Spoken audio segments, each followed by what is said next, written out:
like Superman. What's the difference? Well, you know, as a player, you go through streaks where maybe early in the season you're not seeing the ball real well.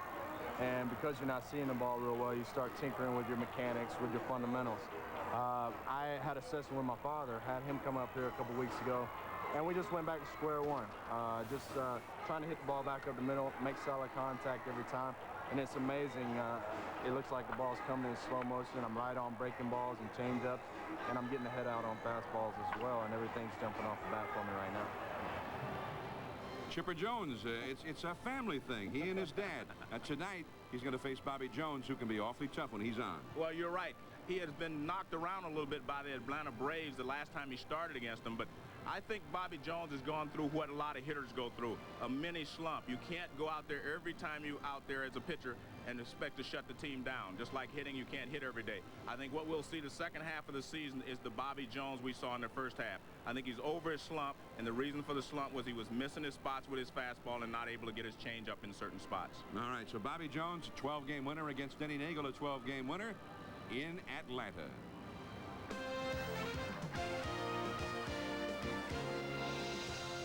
The ESPN Sunday Night Baseball Game of the Week is brought to you by Cooper Tires. Drive on. When we come back, it's the Mets, led by John Olerud, 61 RBIs, and Todd Hundley with 20 homers, taking on the National League East leading Atlanta Braves. Full year as the manager of the Mets, and they have been one of the great surprise teams in the National League this year, even during the season, because they had such a terrible start. Here's the Pepsi batting order now for the Mets. It'll be Carl Everett in center field. Manny Alexander is at third base. John Olerud at first base. Todd Hundley hitting cleanup. He had over 40 homers last year. Bernard Gilkey in left field. He's had a very poor season, but he's had very good success against Nagel over the years. Butch Husky in right field. Carlos Baerga at second base. Ray Ordonez, just back from the disabled list a couple of days ago, at short. And Bobby Jones, a 12-game winner, is on the mound. And for Atlanta, also an all-star and a 12-game winner, is the veteran left-hander Denny Nagel.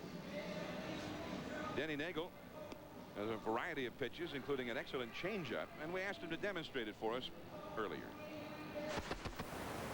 My best pitch, my bread and butter, is a circle changeup. Grab it on the two seams with the OK sign, the circle sign on the side. That's why they call it the circle change. And this is the pitch I'll pretty much throw in any count. Doesn't matter, 2-0, 3-1, and hopefully I'll get him looking for a fastball. I throw this one, get him swing over top of it. So that's the plan anyway, Joe. Well, I think he's also started to use his fastball a lot more since he's been here in Atlanta, because Leo Mazzoni and the rest of the Braves pitching staff, they believe that you work off of the fastball. You use the fastball, change speeds off the fastball, move it, run it, do a lot of things with the fastball first. And I think he's followed that example. So his fastball is just as important to him now as that changeup. Here is Carl Everett, a switch hitter, batting right-handed. And he's been playing awfully well for the Mets of late. Well, there's that fastball you're talking about. And just like that, it is 0-1.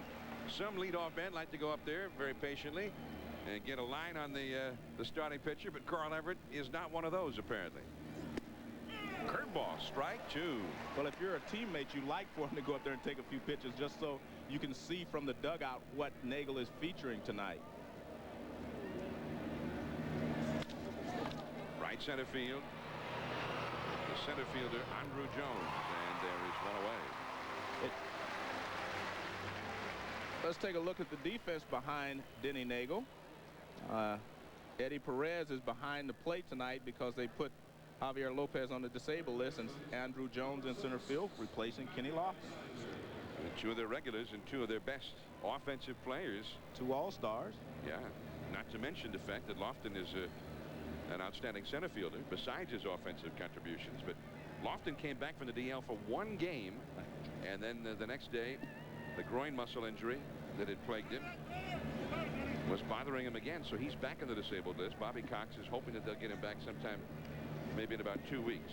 And there's Andrew Jones, the young prodigy in center field. We're anxious to get a good long look at him tonight, one of the great young talents in the game today. Here is Manny Alexander. Now this guy used to be with the Baltimore Orioles.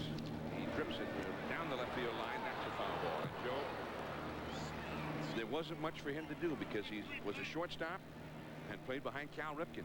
Right. And that meant that he basically just didn't play. A guy with a lot of talent that you look for in a shortstop. He's a scout's delight. Strong arm, great range, excellent speed. And he just never had the chance in Baltimore for obvious reasons. And of course now he comes to New York, and who's their shortstop? Ray Ordonez. So there's not much of a chance for him to play short here with the Mets either. Manny Alexander. I thought so much of him as a shortstop in winter ball that his nickname was El Fantamon, the ghost, the phantom. And that's a foul out of play. I would hit a ball into the hole, headed for left field, and he would materialize out of nowhere and take it away from him. Well, the problem he had in Baltimore, as you mentioned, he was behind Cal Ripken. But even when they moved Cal Ripken to third and let him play, they put so much pressure on him, it was difficult for him to perform there. So he's been in a bad situation. But I want to go back. We were talking about Everett. He actually accomplished what we wanted. We saw the fastball, the changeup, and the curveball. They saw all the pitches that Nagel throws. Alexander hits one deep into left center field. Jones is going back to the wall. He's got it.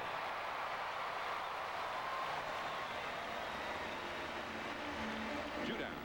See Manny Alexander shaking his head. He said, I thought I got enough of that one, but he hit it to probably the deepest part of this ballpark. And it was a high fastball, it looked like. He got it up in the air, and it was traveling pretty well. The ball travels well here. And Jones kind of runs it down. And Alexander thought he hit it well enough. And then you see right there, he says, I thought I got it. Hey, caramba. He's still kind of mumbling about it there, Joe. Life is not fair. Here's John Olerud, and he takes a called strike. Olerud, Joe says it against a lefty. He kind of shortens his stroke a little bit. Tries to wait a little bit longer. But he also, it is apparent now with the Mets, as the count quickly is 0-2, has gone back to his old way of hitting. And is hitting the ball quite often to left field and center field. Toronto, they always felt that he should pull the ball more. He's a big guy. They felt he had the ability to hit a lot more home runs. Well, you're obviously more valuable to your ball club if you can hit home runs. And especially if you're playing one of the power positions like first base, third base, left field, right field. Those are your power positions. And if you take a look, you can see he is spreading the ball around more this year. He did hit it to right field an awful lot last year.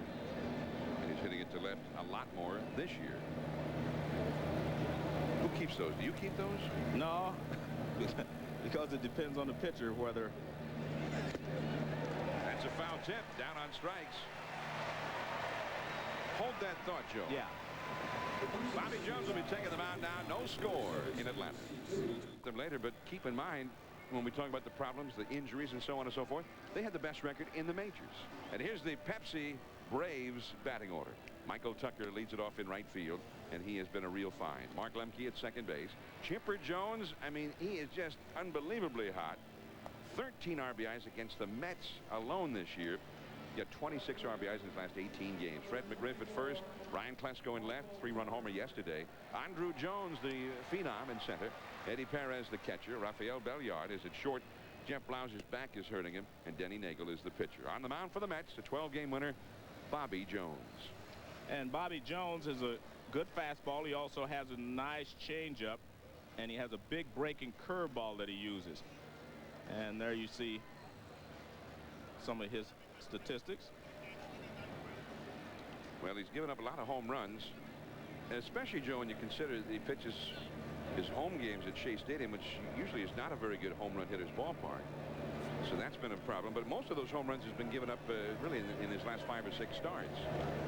There's that big curveball to start against Michael Tucker. Now, Todd Hundley told me that if he's not bouncing that curveball in there all the time, then he's going to be awfully tough. So we'll see. Out of play, 0-2 the count. As I said before, pitchers go into slumps just like hitters do. You know, as Chipper Jones was explaining to us in the open, he was struggling a little bit, so he started messing with his mechanics. He started changing things. And pitchers are the same way. They're going along, everything's going great. They have a couple of bad outings, and now they want to be a little finer. They want to make better pitches. And in doing so, sometimes you get behind. And if you're not spotting, making the same pitches you were making earlier, you get in trouble. I mean, he was spotting his changeup so perfectly during the first part of the season that, he didn't have to worry about his fastball. He was throwing the high fastball to get people out. 2 strikes to count. And down on strikes is Tucker. Tough looking pitch there. Excellent pitch there, running away from the left-hander. And let's take a look at the Mets defense. Manny Alexander, we're talking about, he was a fine shortstop, but he's making a start at third base tonight. Edgardo Alfonso is struggling a little bit with a slight hamstring pull, so he's not starting. But there you see, this is his first start of the season at third base for Alexander. I'm very upset that Alfonso's not in there. Good player. I mean, he's having an outstanding year. Bobby Valentine believes him and finds a place for him in the lineup every day, usually, and preferably for Bobby at third base. And Alfonso, they say, has been a gold glove quality over there at third base, in addition to hitting .328. So we show up, and where is he? I feel cheated, Joe. I remember 2 years ago, John, when Dallas Green told me the same thing. He said, this guy's going to be a great player. We've got to find a spot for him and let him play every day. And Joe, he's going to be an exceptionally good player, and he's right. So Dallas Green had him there as well. They all have known that he was going to be a good player. It's a 4-pitch walk to Lemke, which doesn't really figure. Lemke struggling terribly, hitting only .219 and only .195 left-handed. But he gets a 4-pitch walk, and now the power comes up. And that's what I was talking about, John, by being in a slump. You make good pitches to the leadoff hitter, Tucker. Now you walk, and Tucker is more dangerous, of course, than Lemke. Now you just need to throw a strike, and you can't throw one. That's what I mean by a slump. You can't do exactly what you were doing before, and mentally it starts to bother you. Here's Chipper Jones, 75 runs batted in. And that's, even though, as he told Joe before the ball game, there's a check swing rule by Frank Pulley. No swing, 1 ball, no strikes to Chipper Jones. He was in a slump. He was in a rut. Yes. And he was at wit's end. He was having a hard time climbing out of that hole. Now he's one of the hottest hitters in either league. That fastball is a called strike. 1 ball, 1 strike. 75 RBIs for the year, which means he has a chance to have a monster year for RBIs. But in particular, extraordinarily hot lately. Last month and a half, 42 RBIs alone. Off of home plate, Bonnaroo to go to first with it. Jones covering just in time. The timing was quite right on that one. Lemke takes second base. 2 down, and Fred McGriff is coming up. John, a lot has been made about Fred McGriff's lack of power or shortage of power so far this season. And a lot of people have said he's moved off the plate too far. Let's take a look at, here's the pitch, here's the ground ball, and right there you see Jones does beat him, but Jones slowed down. That's why the plate got a little bit out of sync. But with McGriff, they're saying he's too far off the plate, and I talked to him before the ball game. He says he's not too far off the plate, but the problem is he stayed on his backside too long, which makes him pull off, which makes it appear that he's too far from the plate. 2 down, Lemke at second. No score in the game. Fastball misses inside. Well, Fred McGriff got a little hamstring problem right now. Shoulder problem has plagued him all through the year. There you see the stance of McGriff. He is far off the plate, but got to remember he's a real tall guy.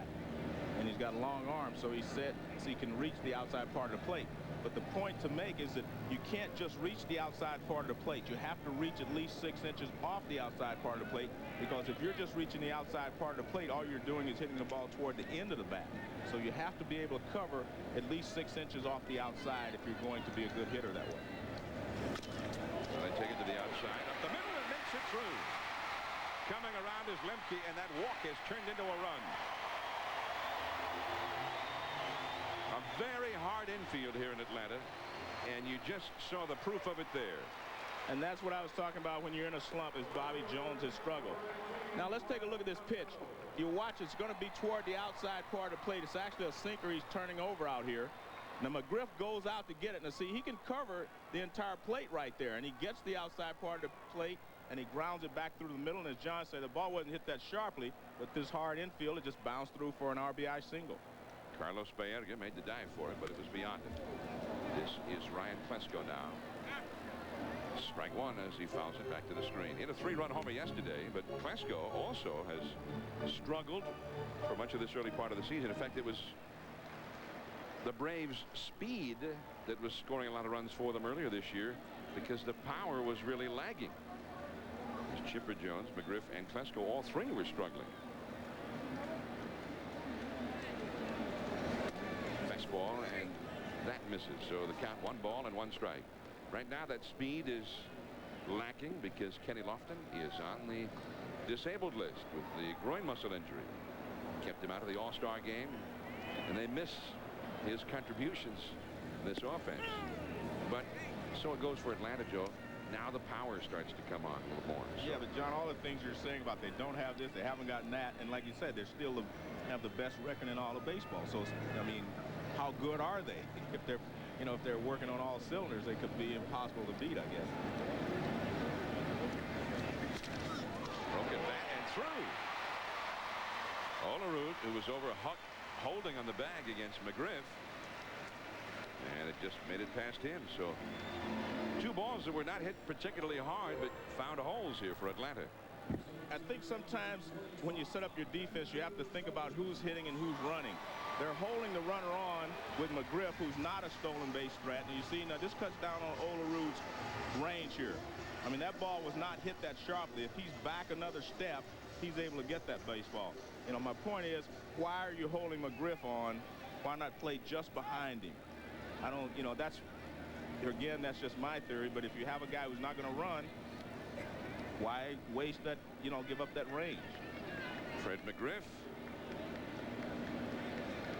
now at second base, and I think that's a good point. Here's Andrew Jones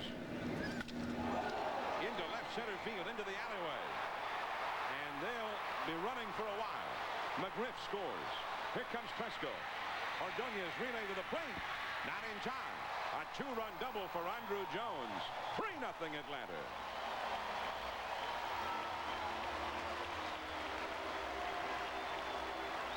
Well, we saw Andrew Jones last year in the World Series performing well and hitting the ball hard. They expected him to be a big star at the beginning of this season. He was platooned for a while, and now he's starting to play more. And all of a sudden, he's starting to perform.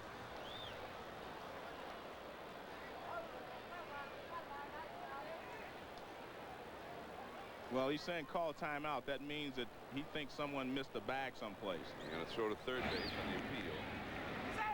And Eric Gregg, the plate umpire, makes the call. Well, he's going to the wrong guy. It's Eric Gregg's call because Frank Pulley's job is to go out to left center field and make sure, you know, of what happens on the ball. Now, Eric Gregg has to move up and make sure that the runner touches the bag. It's not Frank Pulley's call.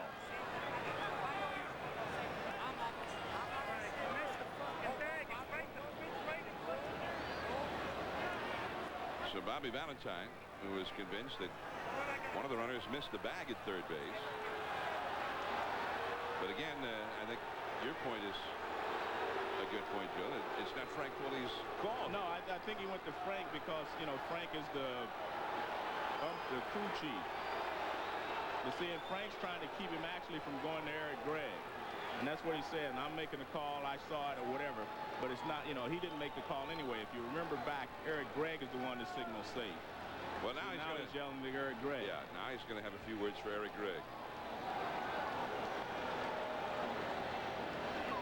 Well, we've got to look here, Joe. We had cameras following those 2 runners. Maybe we'll be able to find out for ourselves. There's McGriff, the first runner. He steps in the middle of the bag. Now here comes Klesko.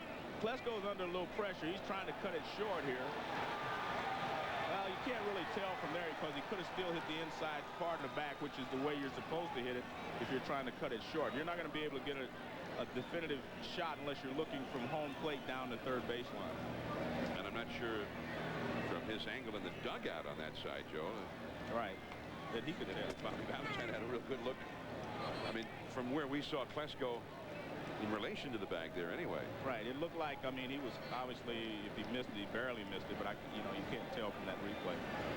Here's Eddie Perez now having to fill the shoes of Javi Lopez, at least for another couple of weeks. Lopez suffered a broken index finger in the All-Star game.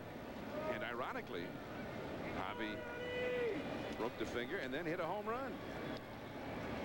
And then needed to be taken out of the ball game shortly thereafter. That was the only National League run in the All-Star game. 3 runs in for Atlanta here. Bobby Valentine seeing it happen to his ace right-hander again. And the Braves just annihilated Jones in New York. And that's a base hit for Perez. Andrew Jones has excellent speed. The throw by Gilkey. Offline. Nice save by Hundley. A single for Perez. It's 4-0 Atlanta. And Bernard Gilkey has one of the best arms in the league. Accurate arms, I should say. He actually leads in assists. He comes up and he fires to the plate. He had a shot at him, but Andrew Jones runs so well, it's just difficult. There's a breaking ball that really kind of rolls. It's not really a sharp breaking ball that we've seen early in the year. Now you see Jones is just flying around the bag with his speed. Gilkey comes up, fires it a little bit off target, and like you said, nice stop there by Hundley to keep Perez from going down to second base. Bob Apodaca, the pitching coach, out to talk now with Bobby Jones. 4 runs have scored, and all 4 of them have scored since 2 men were retired. They had a runner at second with 2 down after Chipper Jones grounded out. McGriff singled home a run. Klesko single, 2-run double by Jones, Andrew Jones, and then a single by Perez. And of course, Bobby Jones, the last time he faced Atlanta 2.5 weeks ago at Shea Stadium, he was charged with 10 runs, 6 earned runs in 4 2/3 innings. And the Braves won that ball game 14-7. And you're right, he gave up 11 hits in that ball game in 4 2/3 innings. The next start after that was at Detroit. He gave up 7 runs in 4 innings in that ball game. And of course, the last time we had him on Sunday Night Baseball was 4 weeks ago tonight. And he gave up 5 runs in 4 innings to the Boston Red Sox in a 10-1 loss. So 3 times in his last 5 starts, he has really gotten clobbered. Batter is Belliard. That is a fair ball. Manny Alexander let it go right under his legs, or under his glove. Stopping at third is Perez, and into second base is Belliard. This is not the best infield in the world, and I think Everett thought that ball was going to bounce up, and it did not. It stayed down, and it went past him. I mean, Alexander, I'm sorry. And it went past him. Now watch, you take a look here. Now see with this hop, the ball looks like it's going to hop up because there is a big hop. See it stay down? That wasn't as poor a play as it appeared originally because it looked like it was going to take the big bounce, and Alexander was going to be able to backhand it, but the ball stayed down. Now Denny Nagel, and 4 runs are already in for Atlanta. 2 men in scoring position, 2 down. That's a called strike on the outside. Nagel is hitting 154, 6 for 39. The Braves have some pitchers who are very good hitters, but Nagel is not necessarily one of them, although he has 4 runs batted in. Curveball too high. 1 ball, 1 strike. John Smoltz is the guy who has been unbelievable. Last year's Cy Young Award winner. This year, a budding batting champion, hitting 348. That one is whacked into center field. A long run for Everett. Can't get it. 2 runs will score. And the nightmare is in progress for Bobby Jones. It's a 6-run inning for Atlanta. Well, I think this shows you how fragile an inning can be for a pitcher. Like you said, he had 2 outs with a runner at second, and since that time, they have scored 6 runs. A couple of seeing eye base hits. This is a hanging breaking ball. You see it just hangs right over the middle of the plate. And I mentioned earlier in the inning that his breaking ball was not sharp. It's rolling. I mean, and Everett was playing in so shallow that this was going to have to be just one of the great catches of all time for him to make the play because he was way in and he had to really hustle back to try to make the catch. And he didn't miss by much of actually doing it. Well, that is the first extra base hit of the year for Denny Nagel.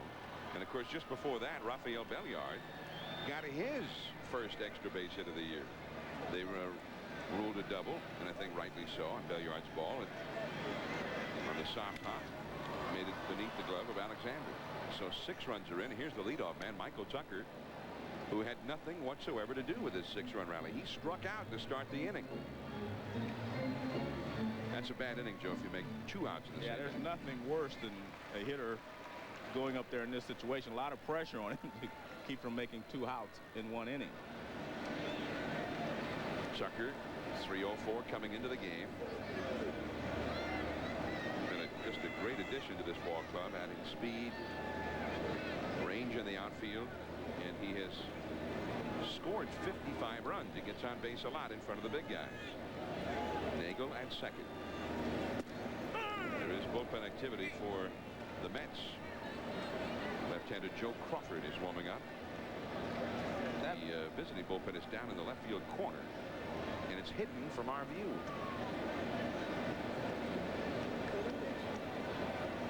There it is, and that's the bullpen coach out there, but the actual man warming up in the bullpen is invisible. 1-2 the count. Well, now, Joe, I mean, as you see Nagel at second base, I mean, there's something to be said for Bobby Jones here, giving his team some innings in spite of this disaster in the first inning, because their bullpen has been racked up in this 4-game series already. Well, Michael Tucker strikes out again, but 6 runs are in. Todd Huntley coming up for the Mets. You hit a line drive and they catch it. And just like all the things that happened there, he could have been out of that inning easily without any run scored. Yet he gave up 6. So that tells me that you're in a slump. Yeah. Because, I mean, McGriff's ground ball that brought in the first run was just a routine-looking ground ball on this hard infield. And Baerga made the dive, and it just got past him. And that was the first run. Yeah, and Klesko followed with a ground ball just out of the reach of Olerud, and in fact, it sounded like he broke his back. Yeah. Here's Todd Huntley. 2-0 the count. Now, Huntley is playing hurt. He's got elbow problems, hyperextended elbow, and there's a feeling that he's going to need some surgery eventually. But right now, he just feels like he's going to play as long as he can play. One other thing to mention here, John, in this entire series, the Mets have come back on the Braves. The Braves have had leads, and the Mets have continued to come back in the ball games. In fact, that prompted Bobby Cox and John Sherholz to send 3 of their relief pitchers to the minor leagues because they have come back. The one thing that the Mets have done this year is not give up, and they've been beaten soundly by several teams, and the next day they come back and win. So this game is not over because, again, Bobby Jones could just shut the Braves down the rest of the way and give his team a chance. 6-0 Atlanta. Bobby Jones feeling a bit more calm now, watching the action from the Mets dugout as Bernard Gilkey stands in. A terrible year for Gilkey after his biggest year last year. Got a big new contract, but look at that, 219, and that is because he's actually been hitting well lately. It's on the rise, that batting average. Almost got a hit by that curve as he looked to bunt. 1 ball and 1 strike to count. But the one thing about Gilkey is not hurt his defense. As I said, he leads in assists. He's been making the plays in the outfield, and he's got a great attitude anyway. I mean, he just does not make any excuses. He just goes out there every day and plays hard. 2-1 to count. Now, you mentioned the Mets coming from behind Thursday, right after the All-Star break. They were behind 5-1 to John Smoltz, and they ended up winning 10-7. They scored 7 runs in the last 2 innings of the game. And then Friday against Tom Glavine, they were down 5-1 again. And they came back again and won 9-7, scoring a big bundle of runs late in the game. The Thursday hero in the comeback in the game started by Smoltz, that man, Todd Huntley, who hit a 3-run homer. The Mets in the final 4 innings of the first 3 games of this series have scored 18 runs against Atlanta. 3-2 to Gilkey. Well, that swing right there by Gilkey tells you why he's struggling a little bit there. He got a 3-1 pitch, but it's up and out of the strike zone, and he went after it anyway. Now, if the pitcher makes a good pitch, you're in trouble. Back to the screen. By the way, the point you made about holding against Fred McGriff, who was not likely to steal. Right. Why not play behind him? Well, Fred McGriff is playing behind Todd Hundley. Right. Well, and I just have to point out what I see. I'm not, being overly critical of anything. That one is hit hard. Deep center. Andrew Jones on the move. And he rocked into the home run. Hundley has to hurry back to first base. Andrew Jones brought it back into the ballpark. A spectacular play. That's what I was talking about when you're in a slump. Gilkey hits the ball like that, and they catch it. We saw some other guys having good years. The balls go in for base hits. But I tell you what, this is just a fantastic play because of the way that he went after the ball. He didn't rush. He didn't rush anything. He glides back to the wall. He gets there in time enough to make the leap. See, he's under complete control right there. And he leaps up and just makes the catch. Just a fine play by Andrew Jones. Wow. Denny Nagel. Yeah. Oh, that's all he gets? You should be clapping for that play. I mean, that saved you 2 runs right there. Love you, baby. Yeah. Here's Butch Husky now. And there's ball 1. Well, so far, the Braves look pretty determined to assert themselves in this ball game. They've scored 6, and now they've taken away 2 from the Mets. And that's a foul off to the right. Well, they were talking before the game. Peter Pasquarelli was telling me that the Braves actually feel that Andrew Jones has a chance to be as good a center fielder as Kenny Lofton is. So, we'll see. Well, Thursday night, he also had a nice play here on this ball. To rob Edgardo Alfonso of possible extra bases. Well, the thing that I like, John, is he's under control all the way. He looks to see where the fence is. He knows where he is in relationship to the ball and the fence at all times.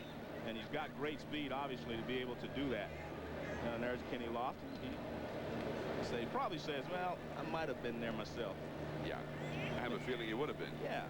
I mean, he made one of the great catches of the decade last year in Cleveland against Baltimore that we've seen in highlights of so many times.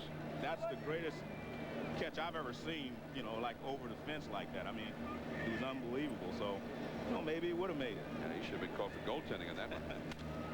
And Husky lunging for 1, but checked in the strike zone with 2 strikes, and it's out of play. Big guy with some power, 10 homers, 41 driven in.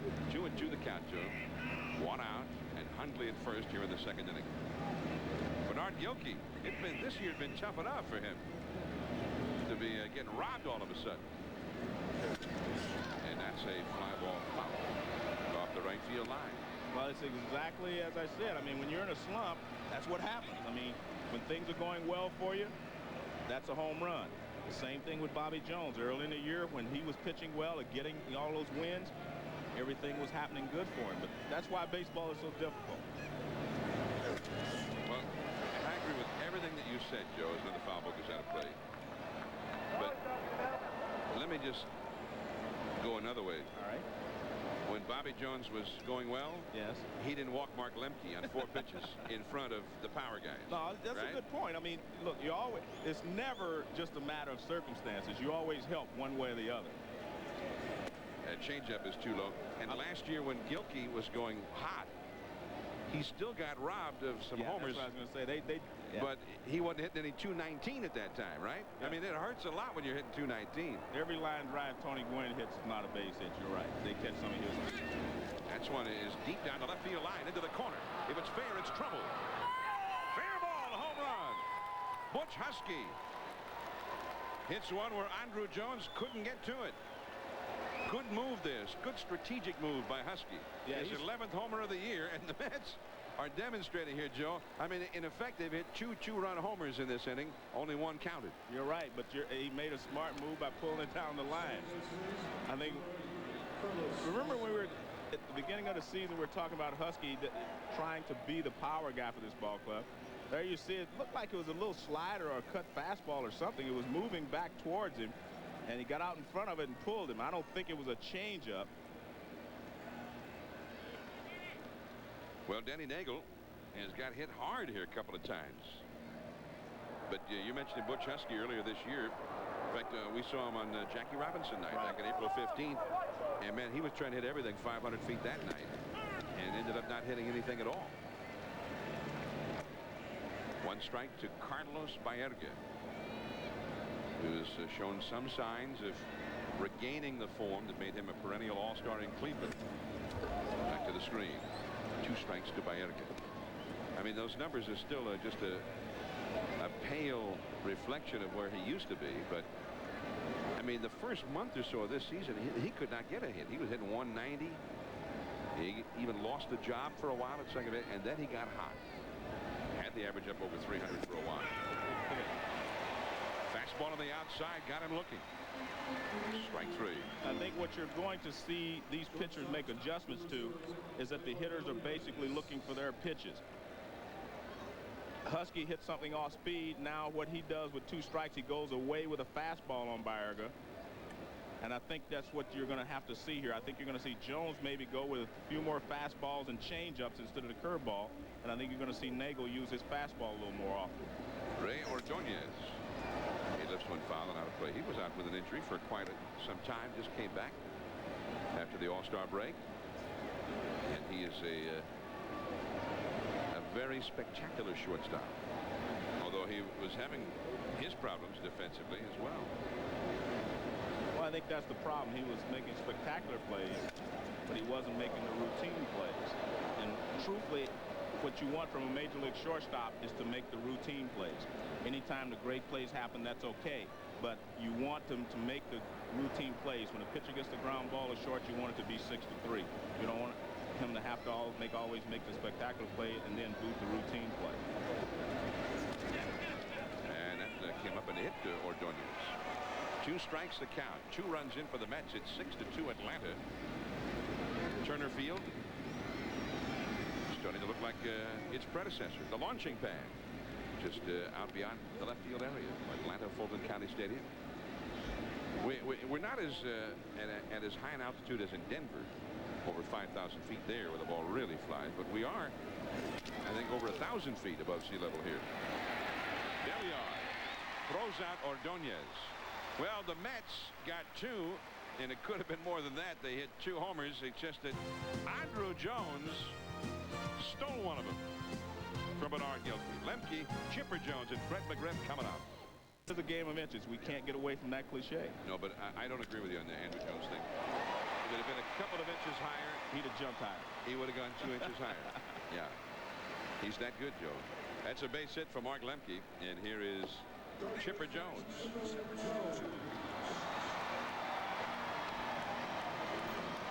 Chipper Jones, here they had a 6-run inning, and Chipper, their leading RBI man, one of the leading RBI men in all of Major League Baseball, and he had nothing to do with it. He grounded out to first. Jones, at the start of the day, 4th in the National League for RBIs. Andres Galarraga first, Jeff Bagwell second, Tony Gwynn 3rd in the league in RBIs. Amazing. I mean, Tony Gwynn not only is hitting over 400, Joe, but I mean, and Ted Williams was the last to do that, but he's also hitting like Ted Williams. He's hitting for power like Ted Williams. Well, after that conversation he had this spring with Ted Williams, he's really changed his approach a little bit. Well, you saw there, Gwynn got 2 more RBIs today and has 78 RBIs for the year. Although, Joe, he had a bad day. Only 1 for 6. Yeah, well, he's also had a career high in home runs, 15 home runs. So, like I said, I guess talking with Ted Williams will do that to you, though. You know, on the other hand, his ball club won today. Well, that's important. He went 1 for 6 with 2 RBIs. I guess you can take that over, say, 3 for 5 and no RBIs. Yes. Runner holding at first, Lemke. 1 and 2 the count to Chipper Jones. In that same game, Larry Walker, 3 for 4. 4 RBIs. He is hitting .406 for the year now. Well, he's definitely making a believer out of most people that he can challenge Gwynn you know, for the batting title. Most people obviously believe that Gwynn and his experience would win out, and he may still. But Larry Walker's definitely making a statement that he can hang in there. Well, Tony's at 398 and Walker's 406 at the end of action today. But the Padres went into Denver and won 3 out of 4 from the struggling Rockies today. It was 10-5 Colorado after 3 innings, and the final was 13-11 San Diego. 5-run 9th inning for the Padres. Deep left field, playable though for Gilkey, and that is out number 1.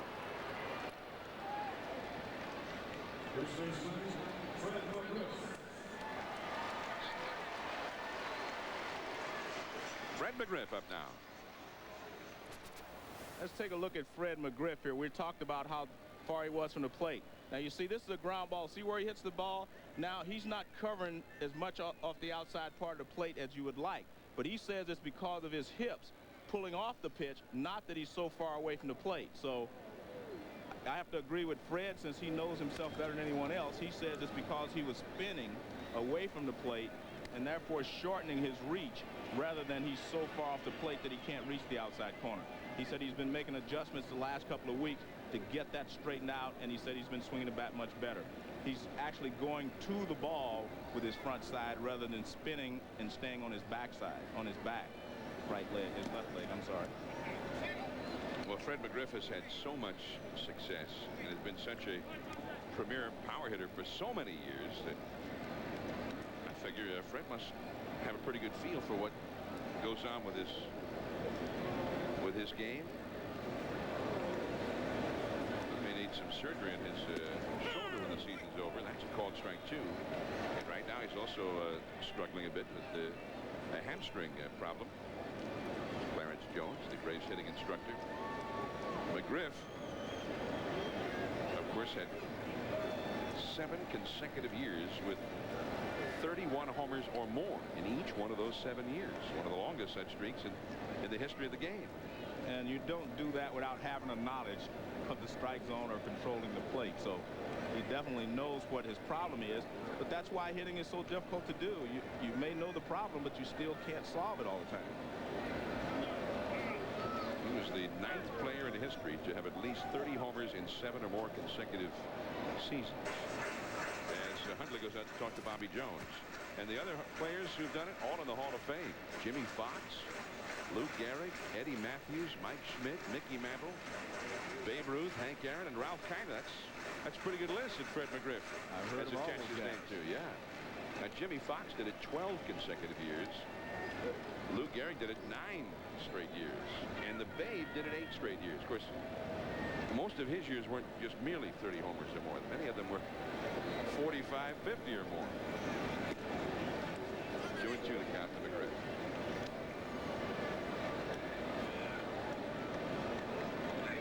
It's hard to believe that Freddie has been here for so many years already. He came to Atlanta in the mid-season 1993, and it seemed like almost single-handedly turned the season around for the Braves. Well, there's a hard ground ball that is played in the infield and turned into a double play. A real flashy relay back to first by Ordonez. 6-2 Atlanta as we go to the 3rd. We're talking about that. Oh, look at this. You brought your own bat. Brought my bat. Yeah. Man. Well, explain this thing about hitting the ball squarely. That few inches on the outer part of the bat. All right, take a look here. This is why you need to cover at least 6 inches off the plate. If you're only hitting this far right on the edge of the outside corner, you're hitting the ball off the end of the bat. This is all you have to hit the ball solidly with. It's only like a 6-inch spot there. So you have to make sure that you get enough of the bat across the plate to get to the center of the bat. And that's what you need to do. All right. The batter is Bobby Jones. But, Joe, I don't like to see you holding the bat like that without that elbow going. It doesn't seem right. Well, you're right. In a bunting position, too, John. I didn't, I wasn't much of a bunter. Yeah. So I was thinking that was pretty phony. I was always trying to go for the big fly. Yeah, the big fly. Yeah. Well, that should be your next book, Me and the Big Fly by Joe Morgan. 0-2 the count to Bobby Jones. Of course, Rhino, he passed you now. Well, yeah.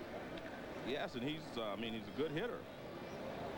Roger Hornsby, you know, in fact, it was interesting. I saw the all-time All-Star team was chosen recently, and I saw like Stan Musial was left off, and Jimmy Fox he brought to mind when you said he hit all those home runs. A lot of great players. The second team might be okay. Bobby Jones over to McGriff, and Nagel covering, and there is one away in the Mets' third inning. Well, we were talking about Fred McGriff, and you showed us the bat in terms of covering that outside part of the plate. Right. Now, see, if that's all the plate, see, his bat is not reaching all the way across the plate. But again, he's saying it's because his hips are opening too quick. Instead of him extending his hands out to cover that, he's pulling off because he's spinning out.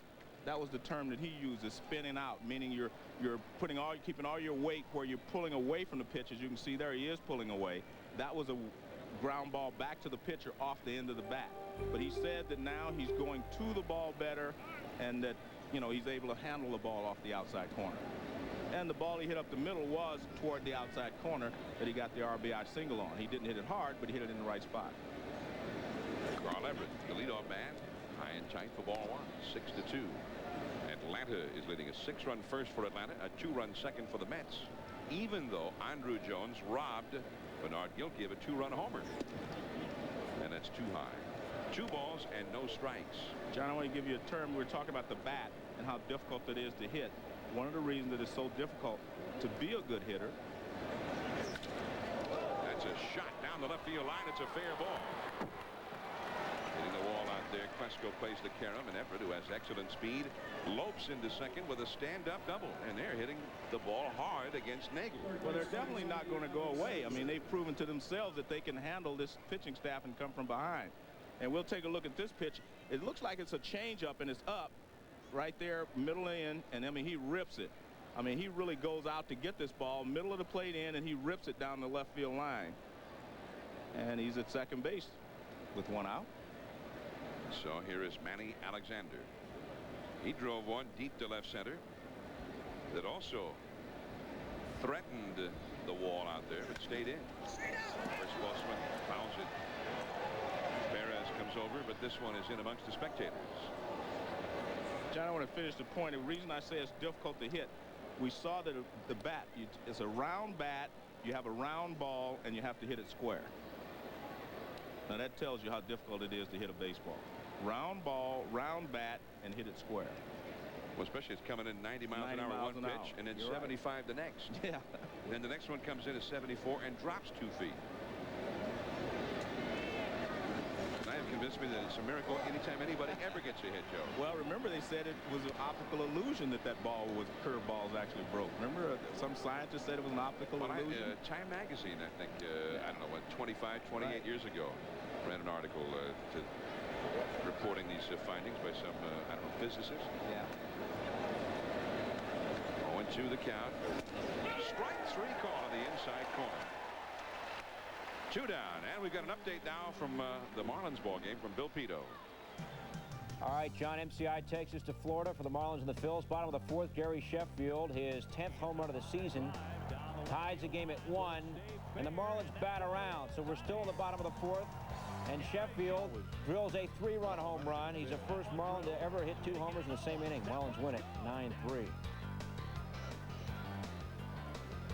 So the Marlins now 5.5 back of Atlanta. Having a very fine season, although offensively they have been a big disappointment. And you may have seen some items in the paper concerning manager Jim Leland after Gary Sheffield reportedly said he thought maybe they should go out and get another hitter. John Olerud is hitting for the Mets, and that foul ball will go back out of play. So he took to heart what Jim Leland said. Indeed, and he said people want to put this on the general manager like he's some guru. The general manager did his job. Now it's up to us to do our jobs. I don't give a damn what those players think out there. They want to have Dave Dombrowski meeting to bail them out. Well, why don't they bail each other out? Get a hit once in a while. That's down the left field line, but foul. And he also said something to the effect, Joe, says, get another hitter. We got lots of hitters. We already got another hitter. We got 2 other hitters. They got $89 million worth of hitters, right? And pitchers. We got Bobby Bonilla and Moises Alou both. and Alex Fernandez. They got hitters and pitchers. Good Strike three call with a curveball. So back-to-back strikeouts to end the inning. Everett stranded at second. Ryan Klesko coming up, then Andrew Jones, 6-2 Atlanta. This is ESPN Sunday Night Baseball. I'm John Miller with Joe Morgan, your Sunday Night Baseball telecasters. And Joe, nice to have you back. Great to be back. I mean, I took a week off, you know, but if you'd have seen how I played golf, you'd have said that was a waste of time. Yeah, I saw it. Oh, it was wait a minute. It was the talk of Anaheim Stadium. Oh, wait a minute. Man, I felt bad for you. Ryan Klesko rips one right center field into the alleyway. Husky cuts it off. Klesko digging for second, and he's in there with a double. Good hustle by Husky out there to keep that one from rolling to the wall. It's 390 feet to that area out there. And even Klesko might have been thinking triple had it gone through. Well, the first time we were here in May, Klesko was battling a wrist problem. He says he's completely healthy now, and he's swinging the bat a lot better. As you right, this ball is finding the gap. And look at Husky run it down, slides over, keeps it in front of him, and he makes a play of it. And that held Klesko to a double. Like you say, if it rolls to the 390, there's no telling how far he would have been able to run. Take a look at this pitch. That ball's out over the plate where he likes it, and he just rips it into right center field. Big fella's moving there, John. Or was the camera speeded up? Oh. Man. No, Klesko, he was moving. Okay. We saw that. We had proof of it. That's our equipment is not faulty, Joe. Okay. If that was how fast we showed him going, that's how fast he was going. Andrew Jones sharply to third. Alexander fields it cleanly, holding Klesko at second. And Jones, who doubled home a couple of runs to really get the parade started in the first inning, he scored 6, is retired here, and Klesko has to hold at second base. Well, because the score is 6-2, I don't know if Bobby Jones wanted him to give himself up by hitting the ball to the right side to move Klesko over.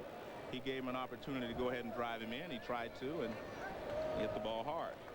We got a lot of Joneses in this ball game. A lot of Joneses. Bobby Jones on the mound, Andrew Jones and Chipper Jones in the lineup for Atlanta. And that's ball one from Bobby Jones to Eddie Perez. 6-2 Atlanta. The Braves have 8 hits, including 4 doubles. Andrew Jones, Rafael Belliard, Denny Nagel, and Ryan Klesko have all hit doubles for Atlanta. Right to the second baseman, Baerga. He boots it. Recovers in time to throw out Perez, with Klesko going to third base. And that is out number 2. Baerga shaded toward the middle, and it came right to him. Say, friends, you'll have more baseball telecasts at home than ever before when you purchase Major League Baseball Extra Innings with hundreds of games from outside your area. Call DirecTV or Prime Star to subscribe to Major League Baseball Extra Innings. Here is Rafael Belliard. He hit a ground ball that hit a soft spot on the dirt at third base and went right under the glove of Manny Alexander for a double. His only extra base hit this year. Now that was pretty interesting, Joe. Yeah. A 2-out bunt attempt by Rafael Belliard. Well, you could understand that, truthfully, if you had a speedy runner at third, Kenny Lofton or something. But with Klesko over third, they were trying it, and Klesko seemed to be alive. I mean, he was on the move right away, so it may have been a planned play. But it was brings me back to the 1992 World Series, the final out of the World Series. Otis Nixon in with Atlanta. Tried to reach on a drag bunt. As I recall, the tying run was at third in that situation. Yeah, it was the last out. He had a chance to drive in the tying run, and he chose to try to bunt. Joe Carter was the first baseman for the Toronto Blue Jays. And I believe Mike Timlin got the ball to Carter. And the World Series is over. The Jays had their first World Championship. It's kind of a sore topic here in Atlanta, too. The Braves in many World Series, but only one World Series title here in the 90s.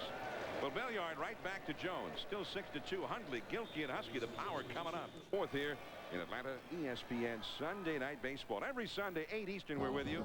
And next Sunday, please join us from County Stadium, Milwaukee. Hideki Irabu is scheduled to start for the Yankees against the Milwaukee Brewers. He made his major league debut last Thursday at Yankee Stadium. It was rather impressive. 9 strikeouts. The Yankees and Irabu face the Brewers next Sunday, 8 Eastern, 5 Pacific on ESPN Sunday Night Baseball. Here come the Mets.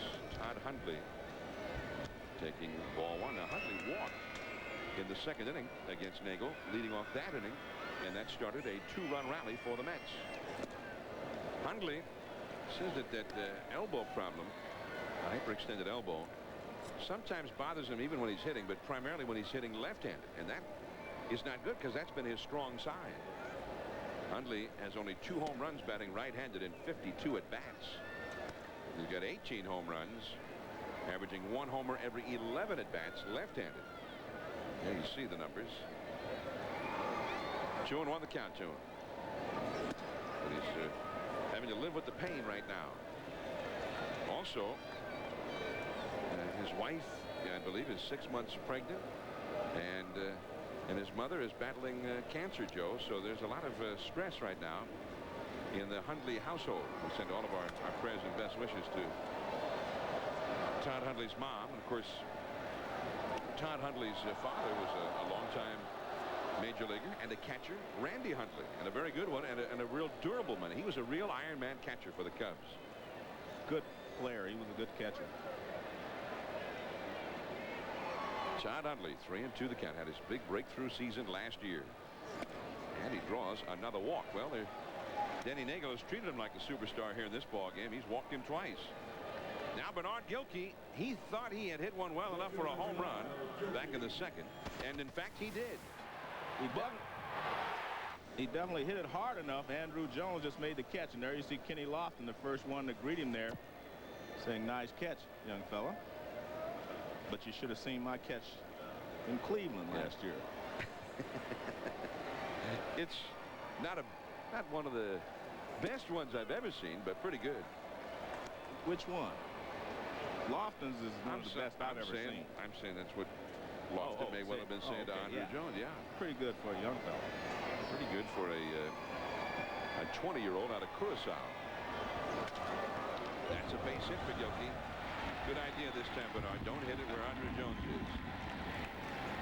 Over to second is Hundley, and the Mets have a budding rally here in the 4th inning, and Butch Husky coming up. He did hit one out of the ballpark down the left field line in the 2nd inning. Well, Gilkey is swinging the bat very well tonight. We saw him in New York earlier this year, and he was kind of jumping at everything. Now, see how his balance really good there. So he stayed back on that ball as a changeup, and he pulled it in the hole for a base hit. Earlier in the year when we saw him, he was kind of jumping out on everything, and he was out in front.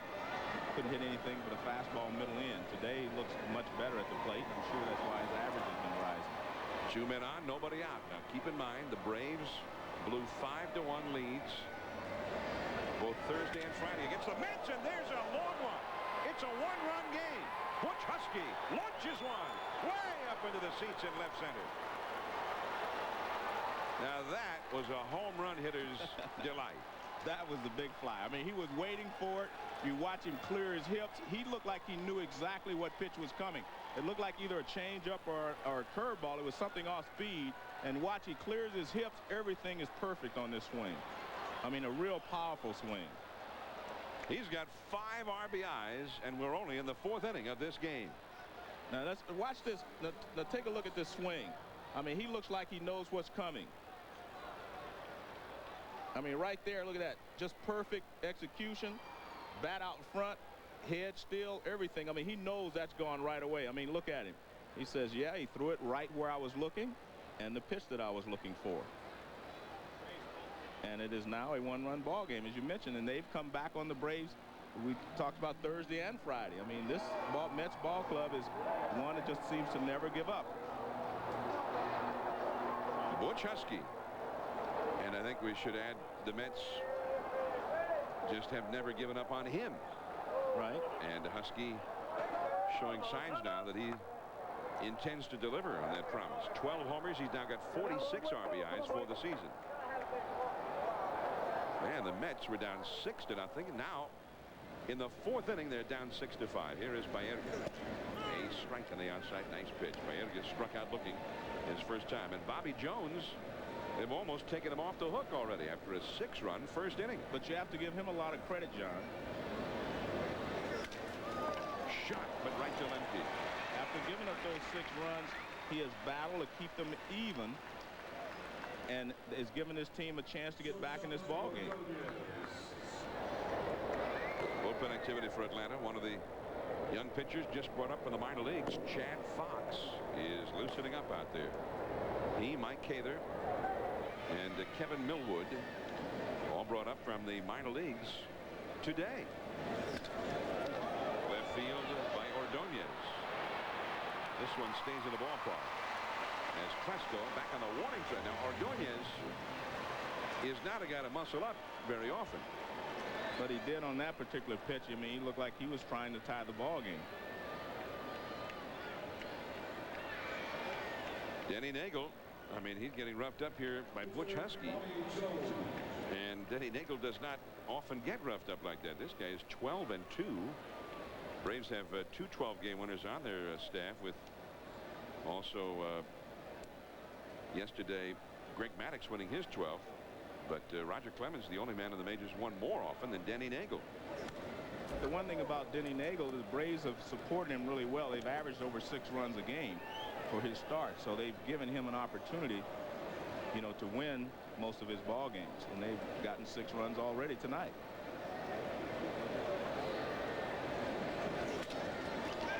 Into right center. It sounded like Jones broke his bat on that one, but he dunks it in. Bobby Jones gets a base hit against Nagel. Bobby Jones with his 7th hit of the year in 41 at-bats. Well, Nagel got a base hit off of Jones. Actually, it hurt Jones more. It was 2 RBI double by Nagel to drive in a couple runs. Jones just hits this one off the end of the bat and gets a base hit, but keeps the inning going for Everett. Carl Everett doubled his last time up there. He is 1 for 2 in the game. 6-5 Atlanta. This big crowd is stunned right now. I mean, the Braves almost never give up big leads with this great pitching, much less giving up 3 big leads in 4 days to the same ball club. I mean, that's astounding. Well, I think they've only lost leads 3 times after the 7th inning, and 2 of those have come against the Mets here. All 3 of them over the course of the season, but 2 of them right here in this series. Thursday and Friday, we showed you the one that came back when Baerga tied it and then hit the home run. Mark Wohlers, and of course, they usually bring him on in the 9th inning, and last night or yesterday afternoon it worked out. He did get the save here yesterday. On the strikeout, Everett is retired, but 3 more runs for the Mets. It is now 6-5. Nagel is due up. Butch Husky has put on a show. 8th season of Sunday Night Baseball. Now tomorrow at 7:30 Eastern, 4:30 Pacific, it's the New York Liberty taking on the Cleveland Rockers in WNBA action. The Liberty, led by Rebecca Lobo, off to an 8-2 start, and they lead the Eastern Division. That's the WNBA on ESPN tomorrow, 7:30 Eastern. And I know Robin Roberts has been doing some play-by-play on those telecasts and doing a great job, according to Marty Aronoff, who has worked with her, Joe. Here's Denny Nagel, who hit a 2-run double his first at bat against Bobby Jones. But now, at that time, it was 6-0. Now, it is 6-5 as we play the last of the 4th inning. And he chases the high one against Bobby Jones. And it is 0-2. But Robin Roberts, I still remember Jackie Robinson night in New York, April 15th, and she was on our telecast. It made me feel important, Joe. Well, she was on our telecast. It classed up our telecast. I agree with you. She brought a lot of class to our telecast that time, but I think she should be happy to work with Marty Aronoff. He brings a lot of class to his job. The Marty. Yes, he does. I wonder if you're going to leave that hanging out there or not, since Marty's sitting next to you. Yeah, Marty, he keeps track of us. The score, and then he hands me the little score. I never even have to know anything. 6-5 Atlanta. And if I ever make a mistake, it's because he handed me the wrong note. Let me just say that. 1 gone. Denny Nagel down on strikes. And the leadoff man, Michael Tucker, is coming up now. 6-5, Atlanta. Man, the Braves are going to be glad when the Mets leave town. Well, Denny Nagel was upset a little bit, like Bobby Jones, after giving up the home run to Butch Husky to bring this into a one-run ball game. Pitchers do get a little bit upset. We see batters go in and throw bats and break bats. Hitters get upset as well. Nice curveball to Michael Tucker. Tucker has struck out twice in this ball game, both times in the first inning. The first inning was a nightmare for him, even as his ball club was scoring 6 runs. Right to Baerga. Out number 2. Well, and Bobby Jones is like a different pitcher now, isn't he? Yes, he is. And that shows you that's how you, to me, you gauge a pitcher sometimes. He gave up 6 runs in the first inning. Well, is he going to just get routed? Is he going to cave in or what? He fought back, he pitched well, and he shut the Braves down for the last 3 innings. Well, 2 2/3 innings. So, I mean, that tells you what he's made up of inside. And a lot of times a pitcher, when he gets off to a good slow start, the roof caves in. Here's Mark Lemke. Yeah, that's the sound of a guy who has matured. Right. Because a pitcher, a young pitcher who's got good stuff, things start to fall apart, and it's difficult to remain focused and not to stick on the fact that, or the idea that, oh man, all is lost. Right. It's gone. But Jones was able to maintain his focus, and he's allowed his ball club a chance to get back into the game. And Butch Husky has just gone ahead and gotten him back into the game with 2 home runs. Mark Lemke, it was his one-out walk in the first inning that started the 6-run Atlanta rally. But then in the second inning, he singled, and that inning ended when Fred McGriff hit a double play ball. That first inning with 2 down, McGriff hit a ground ball that just made it through the infield. And that kept the inning going for 6 runs to score. It wasn't that McGriff hit the ball all that much better when he got the single either than when he hit the double play. He actually hit it better on the double play, John. He hit it sharper. But he hit it right to Baerga. And the first inning hit it just out of the reach of Baerga. Down the left field line. That is a fair ball. Here comes the throw to second by Gilkey. It's cut off by Ordonez. Mark Lemke, who has had a terrible time with the bat this year, is 2 for 2 tonight, and that is the 5th double of the game for Atlanta. Well, what he does here is the ball is up and away, and he just lays the bat on it, which is what you should do. See, the pitch is away, and all he does is lay the bat out there on it. Watch the swing. Just extends and throws the bat out there and lines it down the left field line for a base hit. 2 down, runner at second, and here is Chipper Jones, who, ironically, with the Braves putting 6 runs up here so far, has been quiet. He has grounded to first and flied to left. RBI chance here, though. He has not missed too many RBI chances lately. 26 RBIs in his last 18 games. See, and if I was Bobby Valentine, I'd really be worried because of that. I mean, the Braves have scored 6 runs without his help, and you know he's going to help them sooner or later. You keep giving him opportunities, he's going to hurt you. The middle. Ordonez keeps it in the infield and throws him out. Wow. Chipper, for a moment, looked like he'd gotten his 76th RBI, but Ordonez denied him. The Braves are kept off the board. We head to the 5th inning. Alexander, Olerud, and Hundley coming up. Atlanta 6, the Mets 5. Still lead the Mets by just the single runs. That was a real big play. 6-5. Not only saved them a run, but ended the inning with Fred McGriff due up next. Alexander in the right center field. That one is into the alleyway. It goes to the wall. Alexander has excellent speed to second base, and he'll pull up there. Andrew Jones got to it quickly and hurried it back. First hit of the game for Manny Alexander. Well, they're having some real good swings at Nagel. I mean, even Alexander, his first time up, he really had a good swing at him. I mean, they're taking a lot of good cuts at him. I think Alexander may be injured out there, but that wasn't a bad pitch there from Nagel. He just finds the gap in right center field. Sometimes you have to give the hitter credit. You give the pitchers credit for making good pitches. You have to give the hitter credit for going down and getting that ball and finding the gap in right center field. And you can see Alexander, he pulled up at second base because I actually thought he had a shot at going for 3, but he must have felt like he wasn't running well or felt something bothering him, so he stops at second with a double. Well, we'll see it here. I think you'll see him pull up lame just before he gets to second base. See, right there, I think he feels like he can go to third. And then, well, he slows up. But something must have started to bother him, because I actually, again, thought he had a chance to get to third base with no one out. But he stopped, but he's going to stay in the ball game. Well, he has convinced them that he's okay to continue. Well, he grabbed his right knee, so I'm sure that's what was bothering him. He just came back from the disabled list with a knee injury. John Olerud. He is 0 for 2 tonight. He struck out swinging and looking against this left-hander. Well, that gets the runner. Right, it gets through. Lemke couldn't handle it, and the game is tied up. I was about to credit Olerud for good situational hitting to get that runner to third base, and it turns out he got him home. Well, he definitely did the job by pulling it to the right side, and he hit it hard.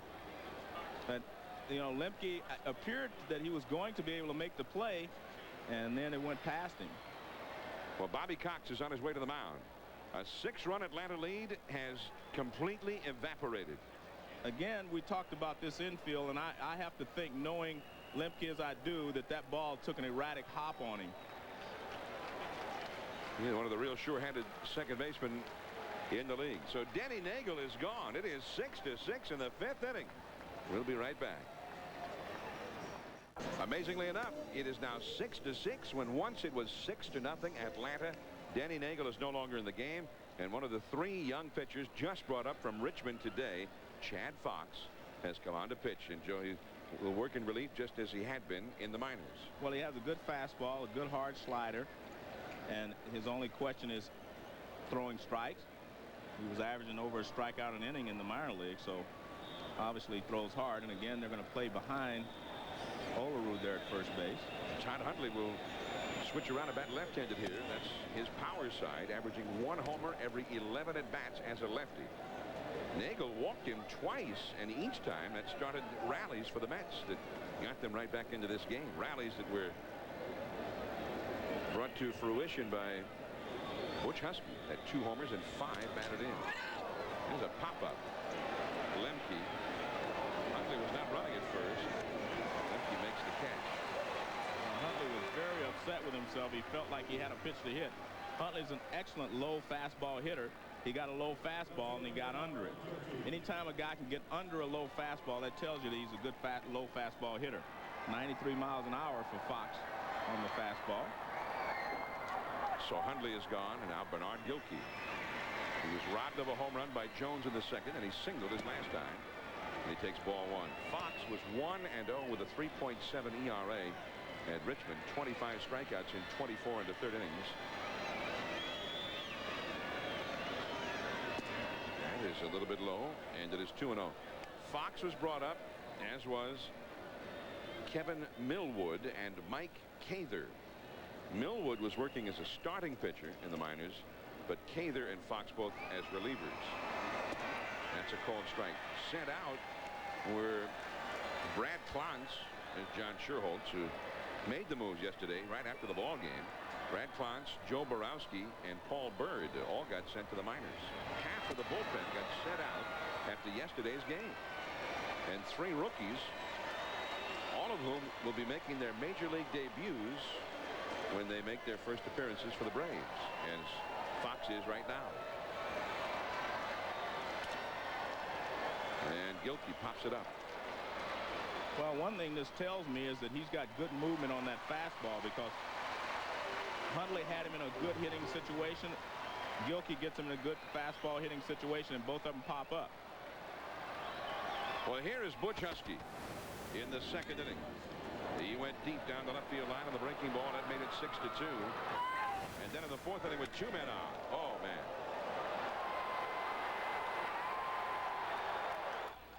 That's a great feeling, ain't it? Yeah, man. Yeah, Bobby Valentine, who is wearing a microphone tonight. Butch Husky pops it up. This one falling. Tucker. No, it's not a catch. Tucker got fooled initially and came in late Over to third base goes Olerud. I think Lemke got fooled a little bit too. I guess he thought that Tucker was going to be able to catch it. And you see Bobby Cox looking out there. He's kind of wondering, that ball was high enough that it should have been caught. See, this ball is high enough. See, right there, Lemke stops running. And Tucker just doesn't get there. Almost. So now runners at first and third, and here is Carlos Baerga. Mark Lemke. Well, since Fox has come on, everybody has popped it up to the right side. Lemke caught the first two. Nice ball. He's got a good live one, as we've seen there. And it must have a lot of movement on it in order for him to have these good fastball hitters missing it. Because Gilkey and Huntley are excellent fastball hitters. Now Baerga hitting over 280 for the year, but he's hitting over 300 left-handed. It's been his strong side. Right to McGriff. So a great job done by Chad Fox in his first go-around with Atlanta. But it's tied up. McGriff, Klesko, and Andruw Jones are coming up. And a big ovation for Fox as he leads.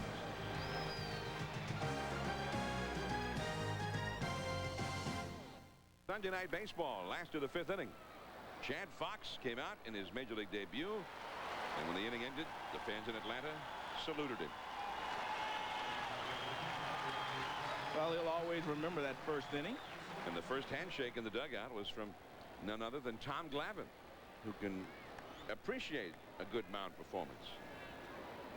Here's Fred McGriff. Well, it's nice to see that for the fans here. Braves obviously feel like they need some help in middle relief. And isn't it ironic, Joe, that the very first game that these young guys have been brought up, they need middle relief help. And Chad Fox comes through in big style, particularly against Butch Husky, the guy who single-handedly brought the Mets back into this game. There's Chad Fox. Fred McGriff, single homer run his first time, hit into a double play the next. And the count is 2-1. Good fastball. See, that's the Bobby Jones that was winning all the games early in the year. Even when he missed with his two breaking balls and he had to throw the fastball, he spotted it well. Fastball up and in on McGriff. Now he goes down and away. See, that's what he was doing so well early in the season, not getting balls in the middle of the plate. When you make mistakes in the middle of the plate, big league hitters will hurt you. Well, since the 6-run first inning, he has allowed one hit in each of the succeeding 3 innings, but no runs, no walks. Klesko led off the third with a double, but they could not get him home. And the high hard one taken by McGriff. 3-2. Well, he was trying to get that one up and in again to get McGriff to chase it. He has not had the good curveball tonight. A couple of curveballs have just been rollers. And the high hard one again. McGriff fouling it back. 3-2.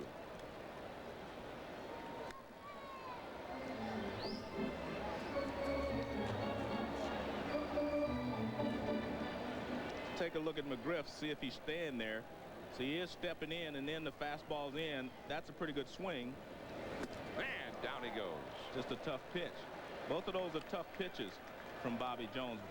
McGriff, like most left-handers, not real good high ball hitters. And he went up and out of the zone to try to catch up with this one.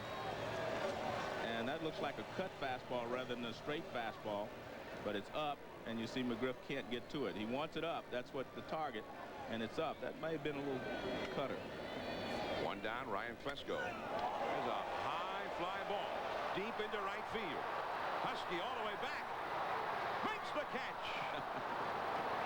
Wow. Husky seemed like he lost that ball because he jumped a little bit right at the end. He got back there in plenty of time, but it looked like he lost it. I'm telling you, that's why he's laughing, because he didn't. I think he actually lost the ball for a split second. I don't know, Joe. He's done it all tonight. I think he wanted to rob Klesko of a home run there. There's a breaking ball from Jones, and Klesko tries to drive it. He got under it just a little bit, and somewhere about now, Husky doesn't know where the ball is. And you see, catches it awkwardly right at the fence. See, he's there in plenty of time. And unless the ball just fooled him and moved away, you see he laughs. He said, I was fighting it all the way. 2 2 down. Andrew Jones, the hitter, has had a 2-run double, and he is grounded out to third. 6-6 in the last of the 5th. Real exciting this year, Joe. There's 2 young talents in particular. Andrew Jones here in Atlanta, and Vladimir Guerrero with Montreal. That is a broken bat down the left field line. It's a fair ball. And Andrew Jones is going to get his 2nd double of the game. The 6th double for the Braves in this game.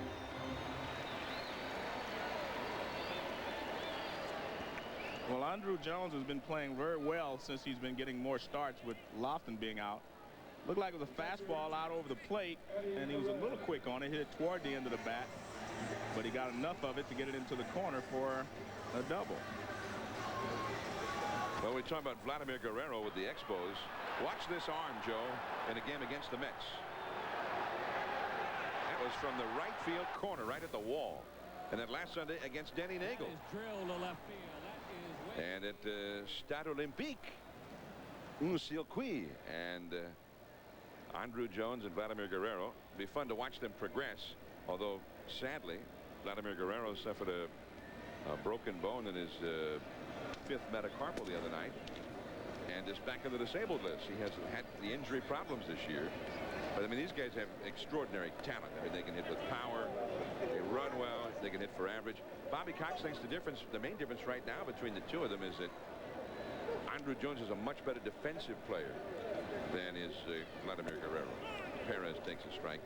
He also went on to say he thinks Vladimir Guerrero will turn into an outstanding outfielder, but right now he's not very good out there, although he's got some great talent.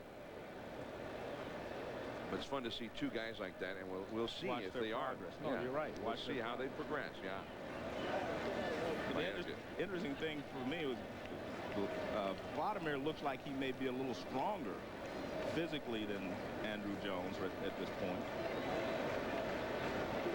Andrew Jones, 2 doubles tonight. Plus, remember, he took a 2-run homer away from Gilkey, which still looms pretty large right now that the game is tied. It looked big enough at that time, but the Mets were down by 6 runs. Now it's a 6-6 ball game. He has driven in 2, and he has taken away 2. Andrew Jones from Curacao. Braves still have some interesting decisions to make. You know, Greg Maddux is going to be a free agent. Kenny Lofton. And with the emergence of Jones, who knows what they'll do with Kenny Lofton. Or whether Kenny Lofton will stay here. I mean, there'll be a lot of teams pursuing Kenny Lofton, and he may choose to go elsewhere. But I think John Sherholtz has a big, problem in front of him. There's Lofton. And also, you got to remember Maddux, the premier pitcher in the league. They're going to have to ante up to get him in the fold, and Kenny Lofton's going to demand a big buck as well. Blauser's free agent having one of his best years. Look at that pitch by Bobby Jones for the strikeout. Slider down and away. Jones is stranded. 6-6 as we head to the 6th. The Mets and the Braves. I'm John Miller with Joe Morgan. Next Sunday night will be in Milwaukee. The Yankees, the world champions, and the Brewers. Ordonez pops the pitch up. Eddie Perez doesn't know where it is, but it doesn't matter. Chipper Jones is right on the case. And there is 1 man gone. Ordonez is now 0 for 3. Coming up on Wednesday night baseball, the big doubleheader starting at 7:30 Eastern, 4:30 Pacific. Larry Walker hitting .406 now. Chipper Jones of the Braves. It's the Rockies with Larry Walker, Chipper Jones and the Braves, and then the second half of the doubleheader, the Twins and the Mariners. Chuck Knobloch, Ken Griffey Jr. He continues his assault on Maris and Ruth. Walker at the end of the day, .406. Gwynn, .398. Mike Piazza, .351. Big win for the Dodgers today over the first-place Giants in L.A. The Dodgers took 3 out of 4 from San Francisco to pull to within 4 games in the National League West. Bobby Jones is gone. And is Chad Fox. He's making it look easy, Joe. Yes, he is. And he may have to get promoted from Atlanta if he keeps on with this. Well, they had to have a lot of confidence in him to bring him up at this time of the season. And it's obvious that he has excellent fastball with great movement. And if he throws strikes, he's going to be successful. You see, in fact, John Sherholt's starting to relax a little bit. Yeah, he went. But rocking Leo, he's going at it. There's Leo. He's rocking. Leo still seems like he's a little bit on edge. Well, his pitchers are like his kids to him. I mean, they're all family, and he feels for every one of them, and he rocks until they come into the dugout. So Chad Fox, that would be his new child. Yeah, his new kid. Here's Carl Everett, 1 for 3. He's the leadoff man. Strike one call from Chad Fox. Fox, born in Coronado, California. That's down near San Diego. He lives in Houston now. That's not near San Diego. And he was originally with the Cincinnati Reds. And he is 26 years of age. That is a called strike 2.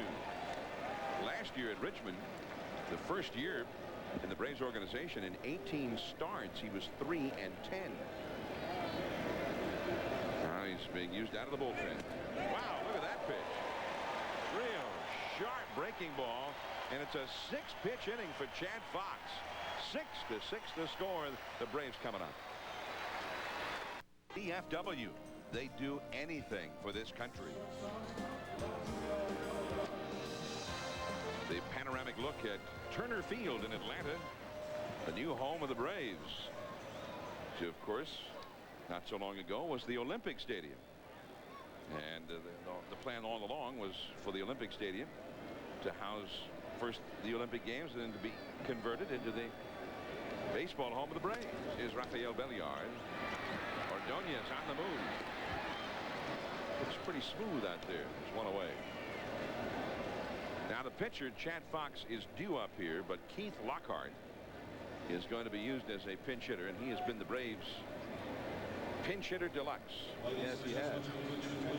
He's had 39 pinch hit at bats this year, and he's had 2 pinch hit home runs and 15 RBIs as a pinch hitter. Former Kansas City Royal, a longtime minor leaguer. He and Tucker both coming from Kansas City during the spring, and Jermaine Dye went over to the Royals. Kind of hard to evaluate the trade. Obviously, it seems to work out real well for Atlanta. Tucker has emerged as a fine player, but Jermaine Dye got hurt and has not been able to play much for Kansas City. They think that he's got a chance to be a very strong everyday right fielder. He's got a great arm and should hit for some power. He did well for Atlanta the second half of last year in a pennant race. Well, you have to give John Sherholtz credit for that, as you see Cather in the bullpen warming up. He'll be coming on in the 7th. Another one of the rookies just brought up. Bobby Jones. We have seen the best and worst of Bobby Jones in the same game. 3 times in his last 5 starts he had gotten lit up, but in the 2 starts where he pitched well, he pitched a shutout in 1 and then gave up just 2 runs in Florida in his last start before the All-Star break. Now tonight he's been the 2 different pitchers in the same game. A 6-run first and nothing since. Ordonez will let the left fielder Gilkey take it, and Lockhart is retired. 2 men down. We mentioned his last 5 starts, and here they are. On Sunday Night Baseball 4 weeks ago, 5 runs in only 4 innings, and then 8 2/3 shutout innings. Then his worst outing, 10 runs against the Braves, 7 more against the Tigers in only 4 innings, and then a strong one against the Marlins just before the All-Star break. Speaking of which, he was pretty strong in that All-Star game. Yes. Against the American League. Michael Tucker, the hitter, 0 for 3, just off the outside. 1 ball and no strikes. Pretty big moment for the young guy from Fresno, California, which has produced a few outstanding major league pitchers, such as Tom Seaver, Jim Maloney, Dick Ellsworth. There is Kashiwada, the left-hander, warming up in the Mets bullpen. Bullpens are busy. We're in the 6th. Bobby Jones, Fresno High School, and then Fresno State University. Now that was a pretty good looking curveball. He's thrown 2 excellent curveballs tonight. Both of them are to Michael Tucker. He threw him one to start off his last at bat, and this one is just excellent breaking ball right here. Earlier in the ball game, they were rolling. I mean, you can see the tight rotation on that ball, and it just goes almost straight down. 1 and 2. And the one. Struck him out. 5 shutout innings in a row for Jones. Alexander, Olerud, and Huntley coming up. Pirates win it by the score of 5-3. They now lead the Astros, John, by 1 game in the NL Central. Yeah, the Pirates have been hanging right in there in the Central Division. And they are back at 500. That's good enough to lead the Central. But the Cardinals, the defending champions of the division, are also still right there. Here is Mike Cather, as are the Astros. Mike Cather, another one of the trio of pitchers just arriving from Richmond today. A complete dramatic overhaul of the bullpen, I guess you might say, since they sent out half of the bullpen after yesterday's game. A very strong first outing for Chad Fox, and now Mike Cather, who really was having a strong season as a reliever in both the AA and then AAA.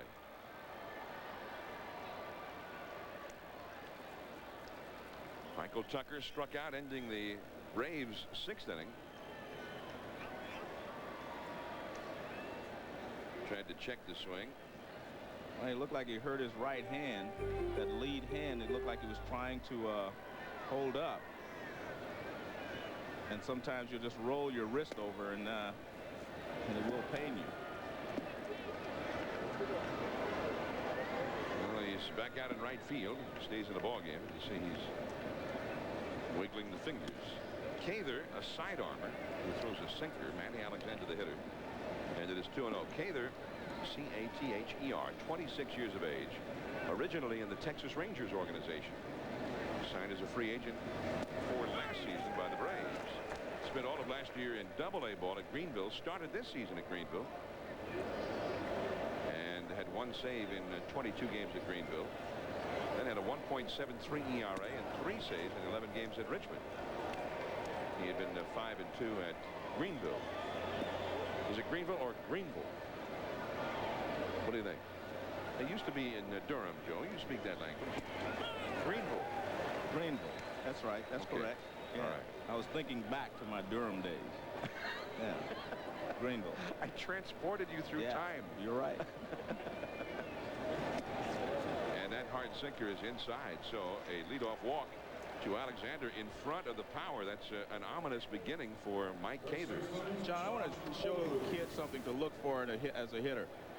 When you're hitting, you start with your hands one place. To be a good hitter, you either got to step away from them or push them away so that you can get some bat speed. Now watch. See, he takes his hands with him. He's losing a lot of bat speed right there. We've seen it happen several pitches tonight where Olerud is not stepping away from him. See, again, he takes them with him. You lose all your bat speed if you do not step away from them or push them away. You have to have something to start the bat. And if you take them with you, you really have nothing to hit with but your hands, and you really cannot drive the ball.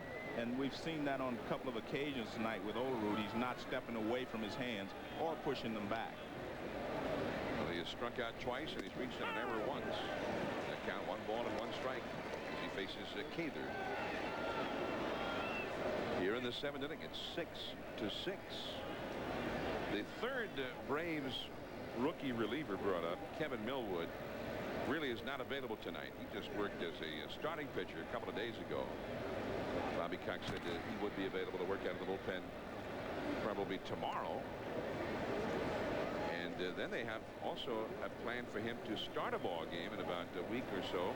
I guess about 9 days from now. And they have a make-up doubleheader to play against the Cubs. Olerud bloops it along the left field line. Plesko. That's another example of what I'm talking about right there. No bat speed, and the ball just gets on top of him. And I'm sure it could be he's a little tired, could be just, not seeing the ball well right now. But he is not stepping away. Now watch his hands again. Just see if he steps away from them.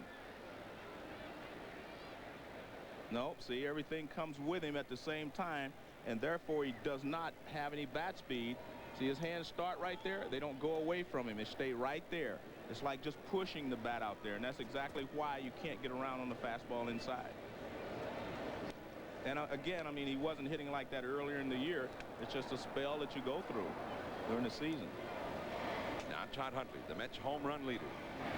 And Alexander back to the bag at first. Alexander, before he hurt the knee, and remember he had some arthroscopic surgery on his knee, was a perfect 10 for 10 in stolen base attempts, and the Mets as a team have been running almost at will in this series, as you saw there.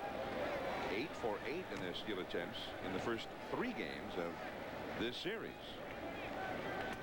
When Olerud was hitting, if Alexander was running well, that would have been a good time to maybe try hit and run or something to get Olerud to stay on the ball, maybe help him a little bit. But you don't know how Alexander's knee is, so you don't want to, have him running too much if he's not completely healthy. And Alexander is in there because the regular third baseman, Alfonso, is hurting a little bit with a hamstring problem. And Hundley pops it up. McGriff makes the catch. He went into the stands to get it. And Hundley just snapped his bat in two, man. You got to be awfully strong to do that. I think Hundley, in his last 2 at-bats, Joe, got pitches to hit and didn't hit either one of them. Well, the one before, the last at-bat was a better pitch to hit than this one, but I mean, he just snapped the bat in two. Nice play by McGriff. You see, he looks up to find out where the wall is, and he still has to keep going. And he reaches over. Hey, nice to meet you. Yeah.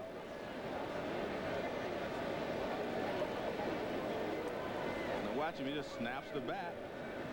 Says, well, that one will not make another out in this ball game. It's a piece of kindling. Yeah. And Alexander broke the wrong way and almost got picked off. A great slide back to the bag. It's another lesson for young people to watch. He dove to the outside of the bag, which makes the tag longer. Now watch, he doesn't dive straight back in. He will dive toward the umpire. So he's way over there. Now McGriff has to reach for him. And by the time McGriff reaches for him, he's already back on the bag. So he goes way out there, and McGriff is late with the tag.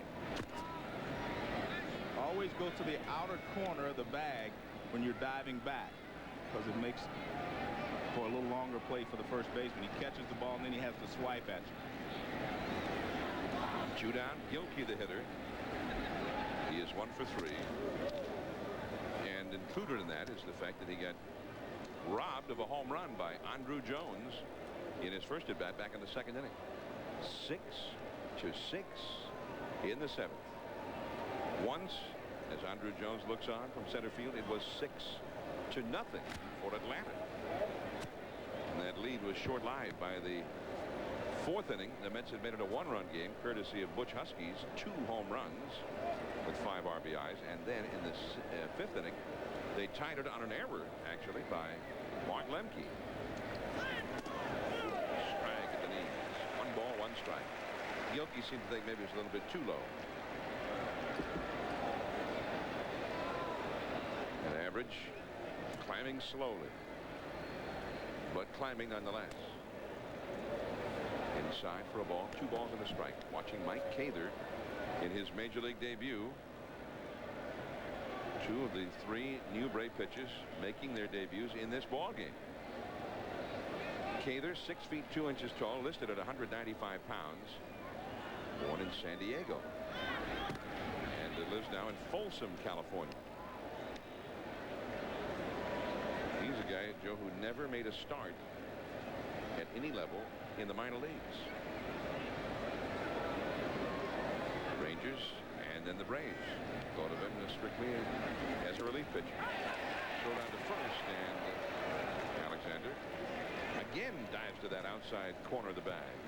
Well, if his knee is not hurting before, it's going to be if he keeps having to dive back in like that. 2-2 the count to Gilkey. And watch, he's moving off. As soon as the ball passes the batter, you're supposed to start back, and he stands out there for a split second. That's why Perez thought he had a chance to get him. Alexander back to the bag safely, standing that time. 2 balls, 2 strikes. Bobby Valentine. Seen his Mets ball club come back 3 different times in 4 games in this series. Alexander running, but it was a swing and a miss by Gilkey. The ball dropped by Perez. He throws him out, and that ends the inning. Lemke and then Chipper Jones and Fred McGriff coming up. It's 6-6 in Atlanta. Father's name's Larry Stetson. Larry, he went to Stetson University. But Larry played at Stetson, and I was going to ask you, since you're a trivia buff, you know, why they called Chipper Chipper. Well, I don't know. I don't know. Well, how about chip off the old block? You mean he's a chip off Larry's old block? Larry was a good baseball player, and he played baseball at Stetson. And Chipper is a chip off the old block, and that's why they call him Chipper Jones instead of Larry Jones, which is his real name. You mean his real name isn't Chipper? Are you kidding? Oh, my kid, his real name is Larry, like his father. Yeah. The Stetson nickname, according to Marty Aronoff, is the Hatters. Thank goodness they didn't nickname him based on that. Yeah, you're right. Hatter Jones. Chipper Jones facing Bobby Jones. And they are not related, but Chipper certainly has enjoyed Bobby's company many times, as you can tell. 3 homers against him in 28 at-bats. 1 ball to no strike, but Chipper is hitless tonight, although he was robbed of a base hit and an RBI in the 4th inning by Ray Ordonez. 1 down, nobody out. This is a very big at-bat right here. Third base side, Alexander keeps it on the infield from his knee, throws to first. Not nearly in time, and off the bag anyway. That was a very good play there by Alexander to keep that from being extra bases. He actually had no chance of throwing Chipper out because Chipper runs well, but he made a great play just to keep that ball on the infield. So there, look how much room they're giving him down the third baseline. I mean, he's way over towards shortstop, but he just dives and knocks the ball down. Now he throws from his knees. I've seen Cal Ripken make plays like that this year, just unbelievably good. I mean, he just fires it across the diamond. He showed a good arm, but a little bit off target. Now Fred McGriff. Ken Caminiti also comes to mind. Except Caminiti throws him out when he makes that play. Caminiti has a little more to work with there. He's got a cannon there. Fred McGriff coming up now. Manny Alexander at third tonight because of the bad hamstring of Alfonso, the regular third baseman. Bobby Valentine has said that he's like a highlight film just watching him night in, night out. It's been extraordinary at third base. But out of the lineup tonight, Fred McGriff, 1 out, 1 on. We're talking about the Braves and their ability to get that big home run late in ball games and tight ball games. Seems like Fred McGriff was doing it every week or two there for a few years for the Braves. In spots like this. But the home runs have not been coming with regularity for McGriff this year. 11 homers in 326 at-bats.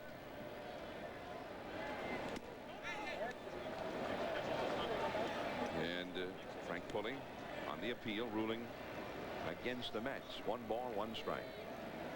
Big shift to the infield there with the shortstop. Ordonez almost right behind second base. Yes, it is. I think they feel like McGriff's going to try to pull the ball in this situation. He's got a hole between first and second.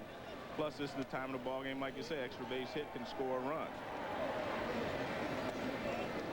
That's too low. 2-1 the count. That was the 100th pitch thrown by Bobby Jones. I tell you what, Bobby Jones wanted that pitch. It was a very good changeup. It was down and in, and McGriff wouldn't bite.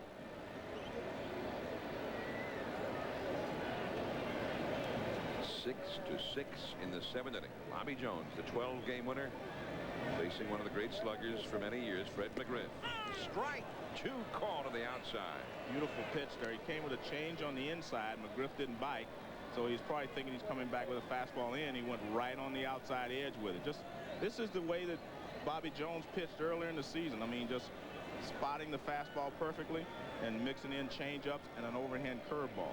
He hasn't had the good curveball tonight, but after the first inning, he's been spotting the fastball well and using the changeup just enough to keep them off balance. 2-2. Chipper Jones at first.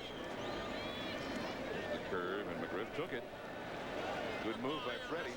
3-2 the count. And Chipper Jones, the runner at first, has 15 steals this year and has only been thrown out 1 time. And the Braves have been running as a team much more this year anyway.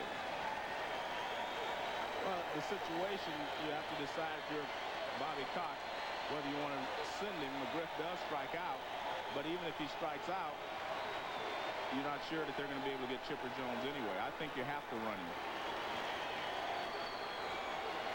Chipper is going. Down on strikes McGriff. The double clutch by Hundley. And Chipper makes it with his 16th steal of the year. Well, Hundley is questioning Eric Gregg to see if there was interference from McGriff. If you think about it, McGriff swings and lets go with one hand a lot of time, and I think Huntley's claiming that disturbed his throw to second base. Let's take a look. Yeah, you see the backswing there by McGriff. It looked like it may have hit Huntley on the leg. Let's take a look here. Now watch when he lets go of the bat. See, it goes behind him, and it does hit him. And that's what Hundley was complaining about, but obviously it wasn't intentional. And no infraction call there. But there is a rule, even when it's not intentional, Joe, if they on that backswing, if they feel, you call it a dead ball and send the runner back. If they feel that it was the reason that the runner made second base, I don't. Well, and I think that you can make the case because after he got hit, he double clutched. Yeah, well, he definitely double clutched. That's a tough call for Eric Gregg. I mean, it'd be tough for him even to see that contact. Right. It's a tough call because for two reasons. One, you can't assume that they would have thrown him out, although, like you said, it looked like they may have had a shot. You just can't do that. Bob Apodaca, along with Todd Hundley and most of the infielders out at the mound, talking to Bobby Jones. The hitter is a real tough slugger, Ryan Klesko, but on deck is the prodigy, the young Andrew Jones. Well, first base is open. They're just trying to decide whether they're going to pitch to Klesko or not. And as you mentioned, you know, Jones has hit the ball pretty well so far, but it looks like they're going to walk Klesko. And I think I have to agree with this in this situation. I would go ahead and walk him too, even though Jones has hit the ball hard a couple of times. And the Mets bullpen is also busy. Well, I think you have to let Bobby Jones pitch to him, because if you're going to bring somebody in the bullpen, you bring a left-hander in to pitch to Klesko. You don't walk Klesko and then bring someone in to pitch to Jones. Now, the man that they're going to pitch to after walking Klesko, Andrew Jones, has hit 2 doubles tonight and has 2 runs batted in. Well, you have to have confidence in Bobby Jones. Bobby Jones is your ace of your staff. You have to say to him, can you make the pitches that you need to make right here with the game on the line? Are you strong enough? You're not tired, are you? How do you feel? And Bobby Jones says, I feel good, and I will make the pitches that I have to make to get Andrew Jones out. You saw Bobby Valentine signal to Todd Hundley to alert his Mets teammates that there are 2 men gone right here. And in the Mets bullpen, the left-hander Kashiwada and the right-hander Corey Lytle are warming up. So a big moment in this game coming up right now. We'll see how Jones attacks Jones. Bobby Jones, that is, attacks Andrew Jones. Mays strike on the inside with a fastball. Right. What that tells you is that he wanted him to swing at that first pitch going down and in, get a ground ball. Now, since he didn't, it also tells you that he's probably going to work him away after that. The infield swung way around toward the third base side for the Mets, and so is the outfield playing into pull. Down and in. Another sinker. And you see the Mets defensive alignment. The outfield way around toward left, and so is the infield. The runners, Chipper Jones at second base, Ryan Klesko at first. 2 down. They'll both be running at the crack of the bat. We're in the 7th and a 6-6 tie. Slider down and away. Well, what you have to do if you're Bobby Jones, you say, okay, he's hit the ball hard twice. What pitches did he hit? One was a fastball out over the middle of the plate. The other was something inside. So you say to yourself, I have to get the breaking ball away if I'm going to get him out, or the changeup, try to get the ball away. You have to go back to what he's been successful with and try to stay away from that. Went in, and Jones jumped on it, pulling it foul toward the Mets dugout. And see, right there, he's calling him out because he says, that's not what I wanted to do. I don't think Jones wanted to go back inside. Hundley called for the fastball and went back inside, but I don't think Jones wanted to throw that pitch inside there. So there are a couple of reasons you don't want to go inside right there, because with 2 strikes, you might want to go inside. See, he was set up outside originally, and he leaned inside. I think Jones wanted that pitch away. 2 on, 2 out. Andrew Jones, the 20-year-old from Willemstad, Curaçao, trying to put the Braves ahead. High and tight, and he lurched his head back out of harm's way. Full count now. this is what I like about, you know, matchups. You know, that pitch there was a purpose pitch. He threw that pitch for two reasons. One, to set up a changeup, or to throw a breaking ball just to keep him off the plate. I think that's why he called Hundley out. He wanted to not necessarily waste a pitch, but try to have more of a purpose with that pitch to set up this next pitch. This is the pitch he wants to get him out with. Chipper Jones and Klesko. Run. Changeup. Caught and short by Ordonez. Well, he threw the changeup, but not necessarily the spot he wanted to throw it.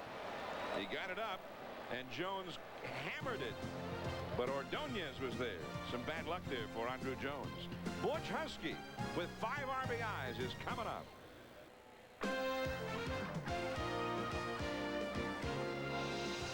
The ESPN Sunday Night Baseball Game of the Week is brought to you by Dunlop Tires. Handle it.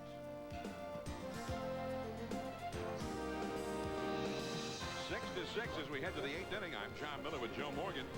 And a pretty dramatic confrontation there between Bobby and Andrew Jones. Well, he throws this fastball. This is to set up the final pitch. That's the 2-2 pitch. He did that to set up the changeup. He threw his best fastball up. Now he comes with the changeup. You see the circle change, but he gets it up, and Andrew Jones lines it. But he lined it right at the shortstop. But also you got to give Ordonez credit, because I looked at him. He had moved over. Because he saw the changeup sign, he moved over a little bit in the hole, and he caught that ball. Butch Husky, a 2-run second inning homer and a 3-run 4th inning homer. He also has singles facing Mike Cather. We did some checking, by the way, and although Bobby Coxon told me it was pronounced Cather, apparently the proper pronunciation is Mike Cather, as in Willa Cather. And remember, Joe, the novel that you had recommended to me, I think it was last October, for some winter reading, Tess of the D'Urbervilles by Willa Cather. Oh, okay. Oh, that's the one. Okay. Yeah. You read it twice, you said. Trying to understand it, huh? Well, Bobby Jones might be finished for the evening. He's up over 100 pitches, but he certainly kept his ball club alive in this one after a terrible first inning. And Chipper Jones throws out Butch Husky, and it's the first time that Husky has been retired tonight. What you do as a third baseman, he's guarding the line a little bit, but just stay down on the ball. Any ball that's lined in front of you, that's the beauty of playing third base and second base. You can just knock the ball down on the infield, still have a chance to throw the runner out. Shortstops, you have to catch the ball clean most of the time. Now Carlos Baerga. The Mets, when they took 2 out of 3 from the Braves in June at Shea Stadium, Baerga engineered one of those comebacks with a home run. But this time it will stay in the ballpark right to Tucker. Baerga had that home run cut. 2 down. Don't forget now, next Sunday, more ESPN Sunday Night Baseball, this time from County Stadium in Milwaukee. Hideki Irabu is scheduled to make his 3rd start for the world champion Yankees against All-Star Jeff Cirillo and Phil Garner's Milwaukee Brewers. The world champion Yanks and the Brewers had a chance to see Irabu, and I'm anxious to see him. 8 Eastern, 5 Pacific, 7 Central next Sunday night. Here is Ordonez. Well, Joe, the Braves, after giving up a couple of leads late in ball games here Thursday and Friday, and looking shaky in the late innings again yesterday, although they won, sent out half of their bullpen to the minor leagues and brought in the rookies, and the 2 rookies who've worked tonight have both been very effective. Chad Fox, 2 shutout innings, and now Mike Cather in his 2nd inning of shutout relief. 3 2/3 innings for the 2 rookie relievers. No runs and only 1 hit allowed. So far so good with this bullpen reconstruction. Off the glove of Cather. Barehanded by Lemke, and he got him at first base. Ordonez went into a dive. And he's still down. 3 up and 3 down. The last third of the Atlanta batting order due up as they go out to attend to Ordonez. It is still 6-6. New pitcher for the Mets as we move to the last half of the 8th inning, and it's the former Brave, which is ironic since the Braves have had these problems with their bullpen. The guy who did some pretty strong pitching for Atlanta, Greg McMichael, and he's done well for the Mets overall, and helped solidify that Mets bullpen, which has really been a question mark, and they'd like to solidify it even more. Now, Lance Johnson has come in to play center field, so this is part of a double switch. The pitcher's spot was due to lead off in the 9th inning, so Johnson will hit in the number 9 spot. A new right fielder, or Carl Everett, moves from center field over to right field, and Ray Ordonez is still in there at shortstop. And there is Everett, having moved over to right field. Well, it's a nice pickup by Limpkin. He throws to first base. You see Ordonez diving to the bag. You should never dive to first base unless you're trying to avoid a tag. You do not get there quicker by diving. You get there quickest by running through the bag. You see he's trying to beat it out, but you do not get there quicker by doing that, and especially when you've had a bad hand, you're coming back from a fractured hand. You can injure yourself easily diving into the bag like that. He landed right on the hand that he had broken, but apparently he's okay. Lance Johnson not in the lineup tonight. He was feeling ill all night long, and he comes in here in the 8th inning.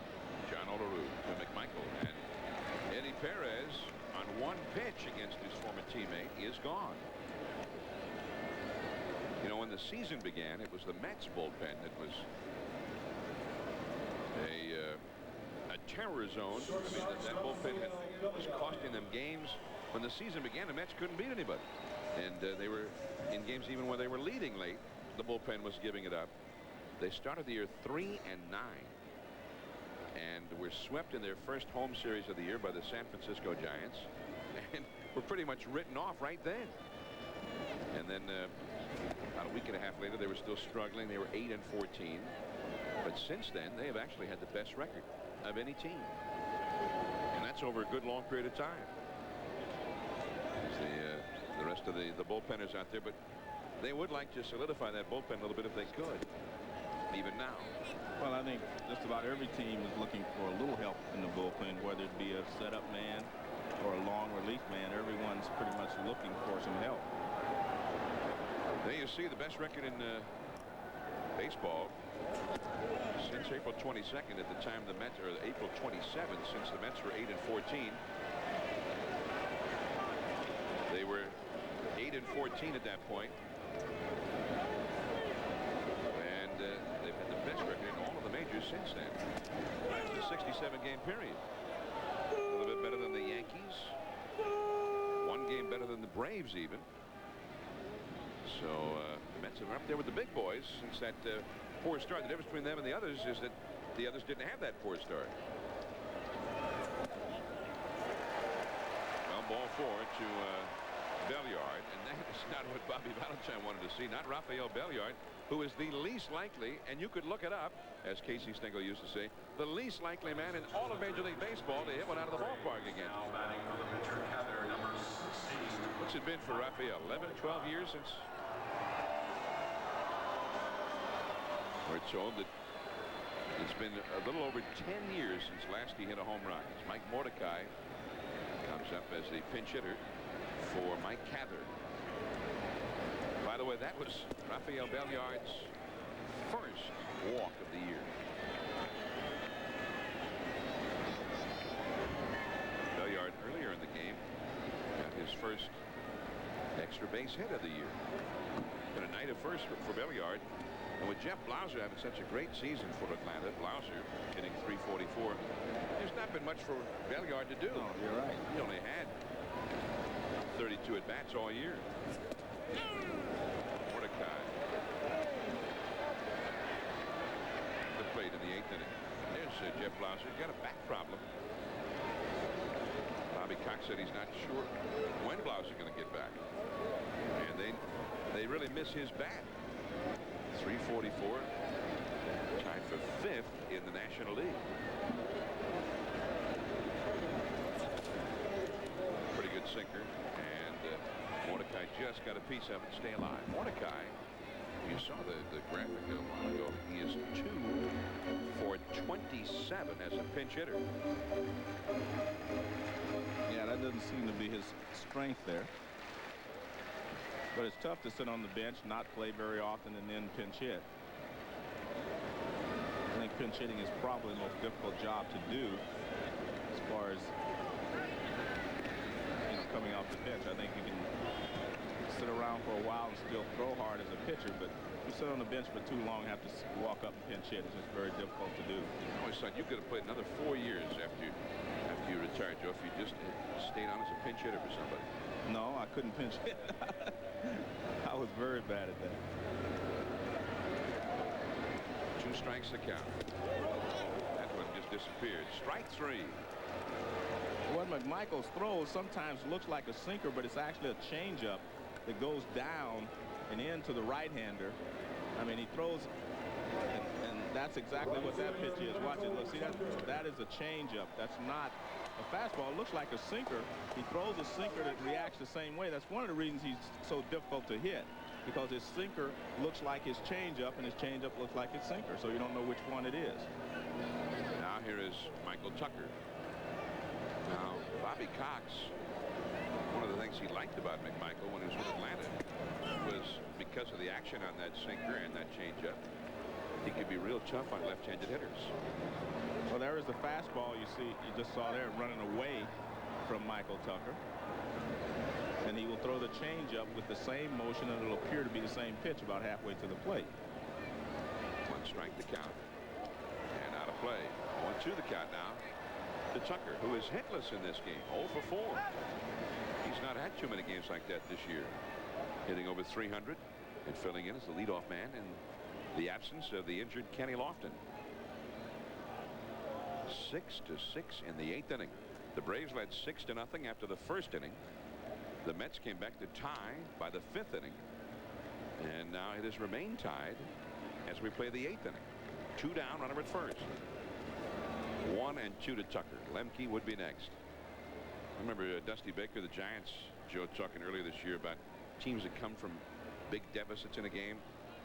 He says there's always the worry. You come from this big deficit, you tie, it doesn't have a good feel to it. The best thing, come from a big deficit and just keep on going and take the lead while you're at it. This feels like you often come from a big deficit. If you only tie, you end up losing the ball game. The Mets have come back to tie, but now they got stuck, and they got stuck against 2 rookie relievers just brought up today by the Braves. There goes Belliard, but Tucker is down on strikes for the 4th time in this game. So we go to the 9th. Lance Johnson, Everett, and Alexander Duop, 6-6. ESPN Sunday Night Baseball from Atlanta. There's downtown Atlanta, the aerial view, and just off the downtown area, Turner Field. That's where we are. I'm John Miller with Joe Morgan, your Sunday night telecasters. And here's Mark Wohlers in a spot, Joe, you don't ordinarily see him. It's a non-save situation. Here at home in the 9th inning, it comes under a tie ball game. Yeah, well, he's just trying to get 1 inning out of him, probably, just to hold him right there and hope they can score in the bottom of the 9th. Otherwise, he probably wouldn't have an opportunity to use him later in the game. So Wohlers is going to be one of the hardest throwers in the game. And he comes on to try and shut down the Mets for 1 inning more.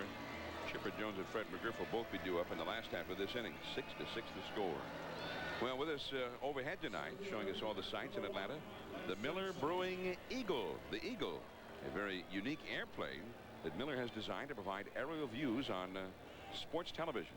There's an aerial view of Turner Field.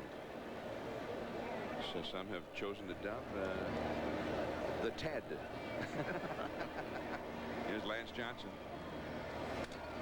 You know, the Mets have had to overcome a lot of things this year. They had to overcome a very bad start. They look to be buried after just 2 weeks of the season. They were 3-9. Plus, they had to overcome some injury problems and some slumps. I mean, Bernard Gilkey's been in a slump all year long. The 3 young pitchers who are supposed to be leading them to a World Series have not thrown even 1 pitch in the big leagues this year. And Johnson is gone. And Lance Johnson, their ace leadoff man, who had such a great season for them a year ago, had been injured much of the year. Now, coming up Wednesday at 5:30 Eastern, 2:30 Pacific, join Mike Tirico, Curtis Strange, and Jimmy Roberts as they preview the upcoming British Open from the Royal Troon Golf Club in Scotland. Then, on Thursday, catch first-round coverage on ESPN beginning at 9 a.m. Eastern, and then turn to ABC on the weekend for third and fourth round coverage beginning Saturday at 10 a.m. Eastern. That's on ABC. Now with one down, Carl Everett will come up. He's had 1 out of 4. Slight uphill line to the right. Oh, bad slice there, Joe. That's going to cost him. I'm auditioning for the I see. the thing in Scotland. I'll go with you. I'll be a spotter. Well, don't talk so loud, dude. You're going to get angry. Yeah. Lower your voice, for God's sake. Now let's go to 16 and Joe Morgan. Strike 2 to Carl Everett. First fastball was 98 miles an hour, John. That's a breaking ball there at 89 miles an hour. 89 mile an hour breaking ball. Yes. I wonder what the physics are of that, Joe. I mean, how can a ball be thrown that fast and still break? It must be an illusion. 2 strikes to count. The fourth ball, but it went through the legs of McGriff. Everett is heading for second. Man, that's a big error by McGriff. Now the throw went into nobody in particular, and Everett opportunistically makes it to third base. And the Braves collapse on the one play. Well, we talked about this infield not being the, the smoothest infield anyway. And I think McGriff, just watch this ball. It's not hit that sharply, but it's grounded to McGriff. Now see, he stays down, and then he was on one knee, but he got away from it. And then you see the ball going not towards second base, but off the bag over there at second base, and heads up base running by Everett. He gets over to third base. So now due up is Manny Alexander, but the Mets have a secret weapon for spots like this, and that is their pinch hitter deluxe, Matt Franco, and he has been the best pinch hitter in the major league so far this year, including a game-winning pinch hit double in this ballpark on Friday in a 9-7 victory. In fact, speaking of that, this is the hit against Brad Clance. And that brought the Mets all the way back. They had been trailing 5-1 in that game to a 9-7 victory. This guy is 13 for 27 as a pinch hitter. And what's more, he started the year 0 for 7. He's 13 for his last 20 as a pinch hitter. Because of the 2 errors on the play, an error to McGriff for Everett to get to second, and an error to Michael Tucker for enabling him to get to third. Now they have to bring, and there's Everett at third. The Mets, Franco will try and hit one through a drawn-in infield. Back to the screen. It's 0-1. Facing Mark Wohlers this time. Of course, it wasn't long after Brad Clance gave up that double to Franco here on Friday that he and 2 of his fellow bullpenners were sent back to the minor leagues by Atlanta. They have high standards here in Atlanta. Matt Franco, runner at third, 6-6, ninth inning. McGriff breaking for the plate is Everett. The throw.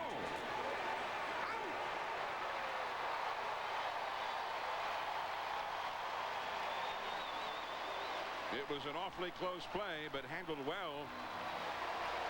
I mean, if McGriff's throw had been offline or bad in any way, there would have been a run scored. Well, I think you have to send him to put pressure on him, but I don't understand the guys going in head first. First of all, I think, watch, if he takes a slide to the outside, the catchers here slide to the outside, you might be able to get by him, but I mean, you have to dive. You're going towards him. Now watch this play. As you'll see, the catcher gets in fair territory. So if you go outside, slide hard, you might do something. But watch, he's diving right into him. Look at that. I mean, he's coming towards him. If you slide and slide away and try to swipe it with your leg, he's got to reach for you. Right there, you're coming to the catcher, especially when you're coming head first. So a big play there by McGriff. The swing is ruled by Frank Pulley. So the count to Olerud is 0 for 1. Well, Eric Gregg is trying to get a close look, but you can see dives in, and he actually bounces off of Eric Gregg.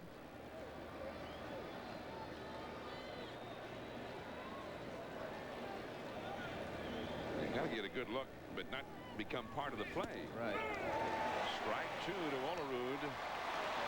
Olerud 0 for 4, although he's reached on an error.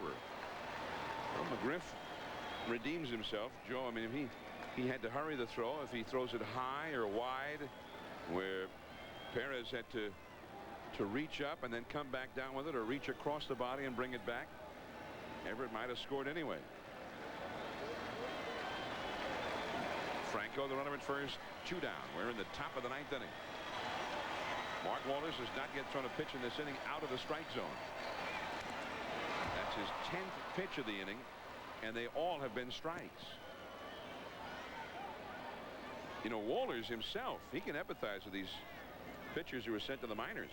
He went back and forth between the majors and the minors a couple of times. Well, he needed to gain his control. He could throw hard, but he just didn't have the control that you needed to be a late inning reliever. He said that he hoped that the young guys would go back and turn it into a positive experience and get their act together down there. And that one is too low. Check swing by Olerud. 1 ball and 2 strikes. I mean, this is a very hard game, and it's also a results game. Yes. I mean, do the job, keep the job. And you don't do the job, there's somebody else who wants that job. Well, especially if you're in an Atlanta Braves situation. Everything they're doing this year is pointing toward winning the World Series. If they do not win the World Series, they will say again, this has not been a very successful season. Everything they're doing right now, they have the best record in baseball, yet they send half of their bullpen out. Everything is geared towards winning the World Series. They're trying to find the right combination to help them win in October. 1 and 2 to Olerud. Hundley would be next. Just a bit high, the off-speed delivery. 2 and 2 the count. Walters, of course, one of those that they kept in that bullpen, along with a hard-throwing left-hander Alan Embry, and also veteran right-hander Mike Bielecki. The first day's report on this new look bullpen certainly is a good one for the Braves. 4 2/3 shutout innings from the bullpen. A swung, and Walters was throwing some tough pitches there to John Olerud. Lemke, then Chipper Jones, and Fred McGriff. It's tied at 6. The ESPN Sunday Night Baseball game of the week, last of the night. 6-6 in Atlanta. Edgardo Alfonso, with the bad hamstring and all, comes on now to play third base for Bobby Valentine's ball club. He'll hit in the number 2 spot in the order after Franco had pinch hit for Alexander. The Mets trying to come back from a deficit yet again and beat the Braves, something they've been doing with regularity this year, including twice here at Turner Field this weekend. Back on June 23rd and 24th at Shea, they were down 2-0 in the 5th and won. The next day down 5-3 in the 8th, and they won. Here Thursday down 5-1 in the 5th, they won 10-7. Friday night down 5-1 in the 5th, and they won 9-7. 3 times they have defeated the Braves when they were trailing after 7 innings this year. Those are the only 3 games this year that Atlanta has lost when leading after 7 innings. So the Mets have been the personal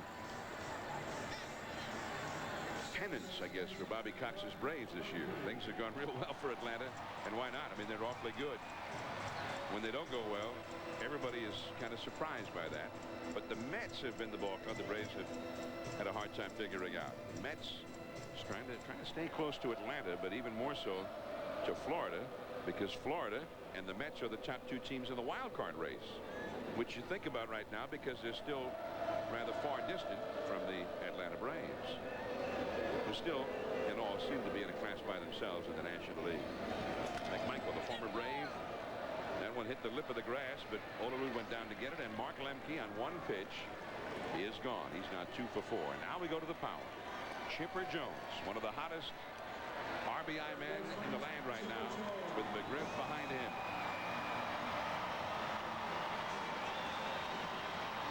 Chipper Jones with this Braves franchise, which is the Boston Braves, the Milwaukee Braves, and the Atlanta Braves, has a long, rich history. And the all-time record in the 20th century for RBIs by a Braves third baseman is 135, set by Eddie Matthews with the Milwaukee Braves in 1953. Chipper Jones, in fact, not just by a third baseman. Let me amend that. By any Brave in the 20th century. Chipper Jones is on pace for exactly 135 RBIs. Doesn't mean he'll get it. Doesn't mean he won't go past it and get 150. I mean, the Hammer never did that. Hank Aaron never drove in more than 135 in his career. Doesn't seem possible, does it? No, it does not.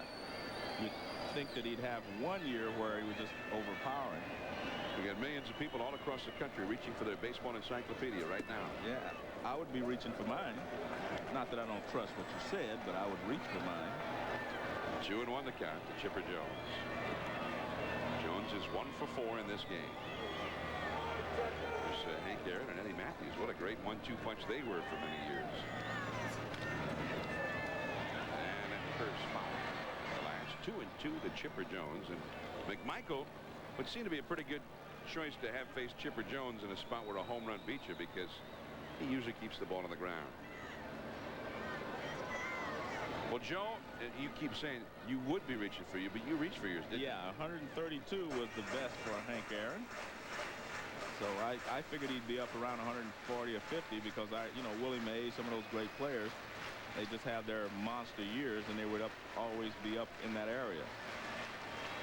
Of course, Hank Aaron, 132, and that was, he probably had that, or right around that, any one of 15 years. Yeah.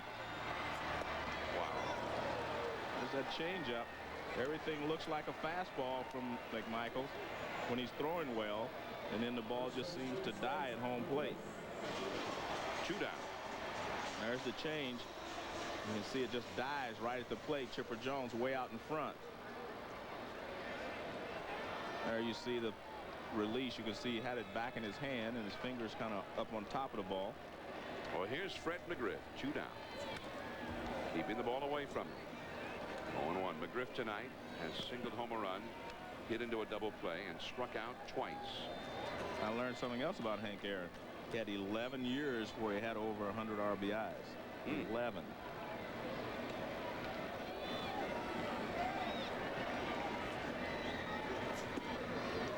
Inside.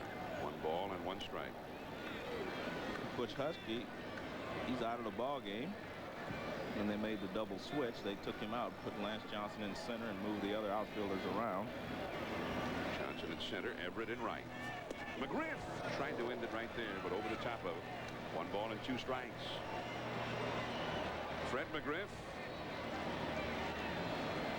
I mean, how many times? I mean, right here on Sunday Night Baseball, seems like we've had once or twice where he's ended one in the 9th inning. I mean, heck, he ended an all-star game with a home run just a couple of years back. When was that? 94, I think, in Pittsburgh. He in the dirt. 2-2.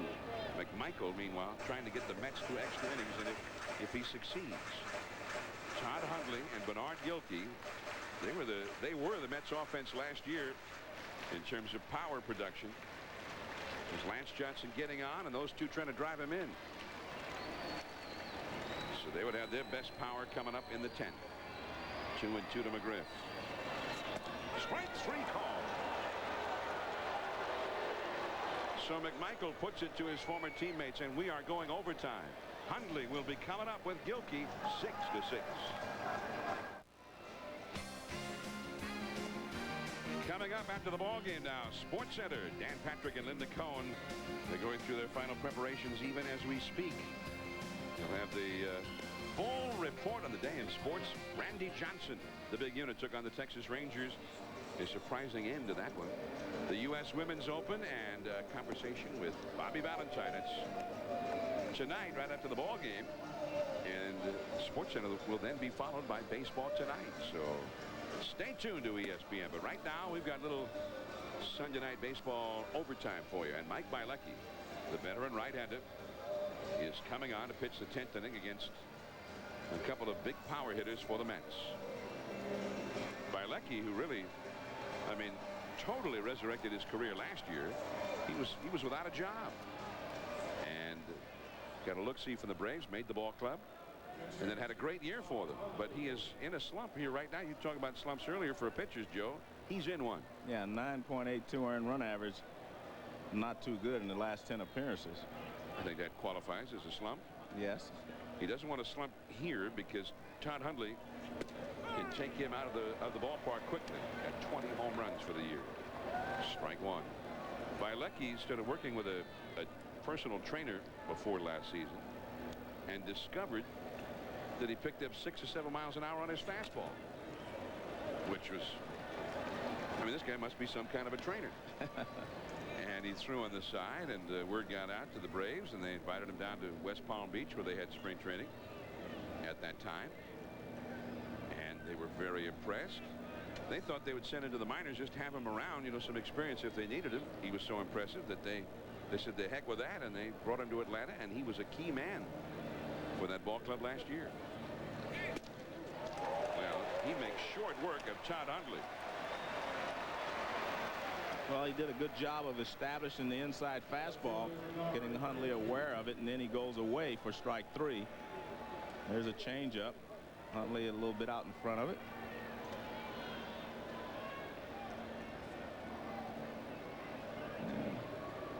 Over the outer half of the plate.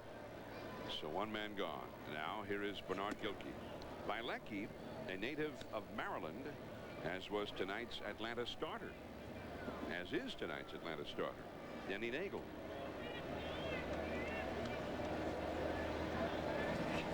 Wow. Forward that fastball right past him. Went to Dundalk High School in the Baltimore area, and then Loyola College in Baltimore. He's my neighbor, Joe. Alex Ochoa has come out on deck for the Mets. McMichael, the pitcher, due up next. 6-6 in the 10th inning. A little bit low there. Bernard Gilkey robbed of a home run by Andrew Jones in the 2nd. Singled and scored in the 4th inning. Popped to 2nd in the 5th and struck out in the 7th.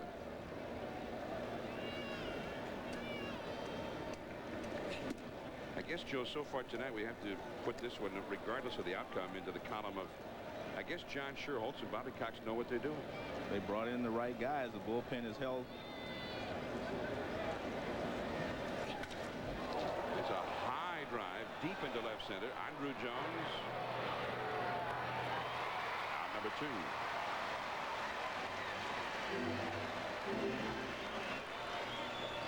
The Mets have not had a hit since the 5th inning, and they have had only 1 hit against the Atlanta bullpen tonight. Alex Ochoa now to pinch hit for McMichael against Bilecki. Well, McMichael was inserted into Butch Huskey's spot when they made the double switch. They've already used their other 2 guys who are left-handed hitters. Johnson came into the game in the double switch, and Matt Franco pinch hit. They have a switch hitter, Lopez, but he is also their only backup infielder now. They've got a couple of infielders who are a little fragile right now. So Ochoa has been kind of a big disappointment. They got him in the Bobby Bonilla trade the year before last. Guy who runs well, got a tremendous arm, a Raul Mondesi kind of an arm. But he is hitting only .217. He whacks one deep into left center field. And Ochoa has put the Mets ahead. Alex Ochoa with his 2nd home run of the season. And Butch Huskey, it's killing him. Well, that spot has been very hot tonight. That's the 3rd home run out of that spot tonight. And Ochoa says, take that. The 6th spot in the batting order. Butch Huskey had 2 homers and 5 RBIs, hitting 6th, and now Alex Ochoa in his 153rd at bat goes deep. A great moment for the young guy.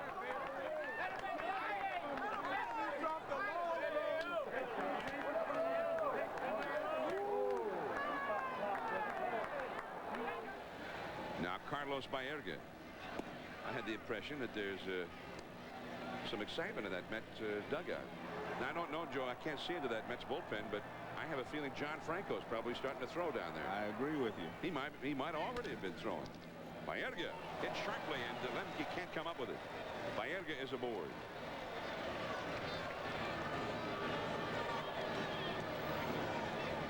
Well, Bielecki got behind in the count, 2 balls and no strikes to Ochoa. So he tried to come in with a fastball. He'd been throwing his fastball pretty well. But Ochoa set on the fastball 2-0 and drove it out of here. The outfielders don't even move on this pitch. I mean, as soon as he swings, it's about belt high. And look in left field. They're just standing there looking at it. Everyone knew that ball was going well over the left field wall.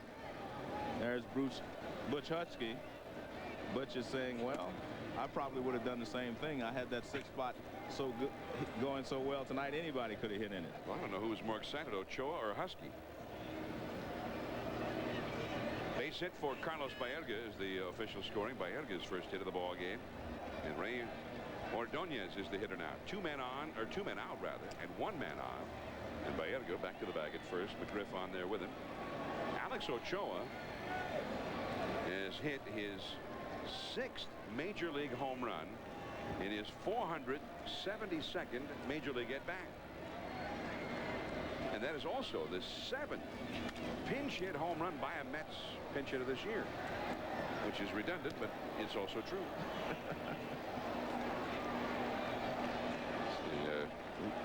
Made me the chairman of the Department of Redundancy Department. Leo's still rocking, but a little bit more upset now, and I think Bobby Cox is as well. Well, it's one of the holdover relievers, one of the 3 relievers they kept who gives up the home run. The new guys were perfect for 4 innings. No runs. Sprayed in the ground to second. Lemke throws him out. The Mets are 3 outs away from yet another come-from-behind victory against the Braves. Klesko coming up. The ESPN Sunday Night Baseball game of the week, and this could be quite an upset. The Braves, who led 6-0, are trailing now 7-6. It's the only time all night they trailed. It took till the 10th inning for the Mets to get a lead in this game, and now John Franco, the veteran left-hander, 3rd in the National League in saves with 22, will try and make it hold up. And if he can, the Mets will have taken 3 out of 4 in Atlanta and 5 out of 7 in the last 2.5 weeks from the Braves. Well, Franco has converted 22 saves out of 26 attempts. So he's one of the premier save artists in the National League. Well, 3 home runs for the Mets, and that was what fueled the comeback. They were down 6-0 in the 2nd inning. Bernard Gilkey had just been robbed of a home run by Andrew Jones, which looked to be just even more bad news, but the next batter was Husky. Right down the line, and it was 6-2. In the 4th inning with 2 men on, nobody out. Oh, yeah, a big fly. Bye-bye, baby. 6-5, and then Ochoa, the pinch hitter. Was there a more unlikely man to hit a big home run in Atlanta? His 2nd home run in his 153rd at bat of the year. And Butch Husky was the most excited man in the ballpark for him. Well, quite a moment for the 25-year-old. Alex Ochoa still very tender in terms of his major league experience. Here's Ryan Klesko. But this game is not yet over. It's Klesko and then Andrew Jones. They've got a few cards to play themselves here. Left-hander against left-hander. A strike on the outside. Well, that's what Franco normally does. He keeps the sinker down. He does not get a lot of balls up and give you an opportunity to hit the ball out of the ballpark. He usually forces you to get ground ball base hits. He tries to keep the ball out of the air. Too low, and it is 2-1. Klesko has faced Franco a few times. 1 hit against him in 6 at-bats.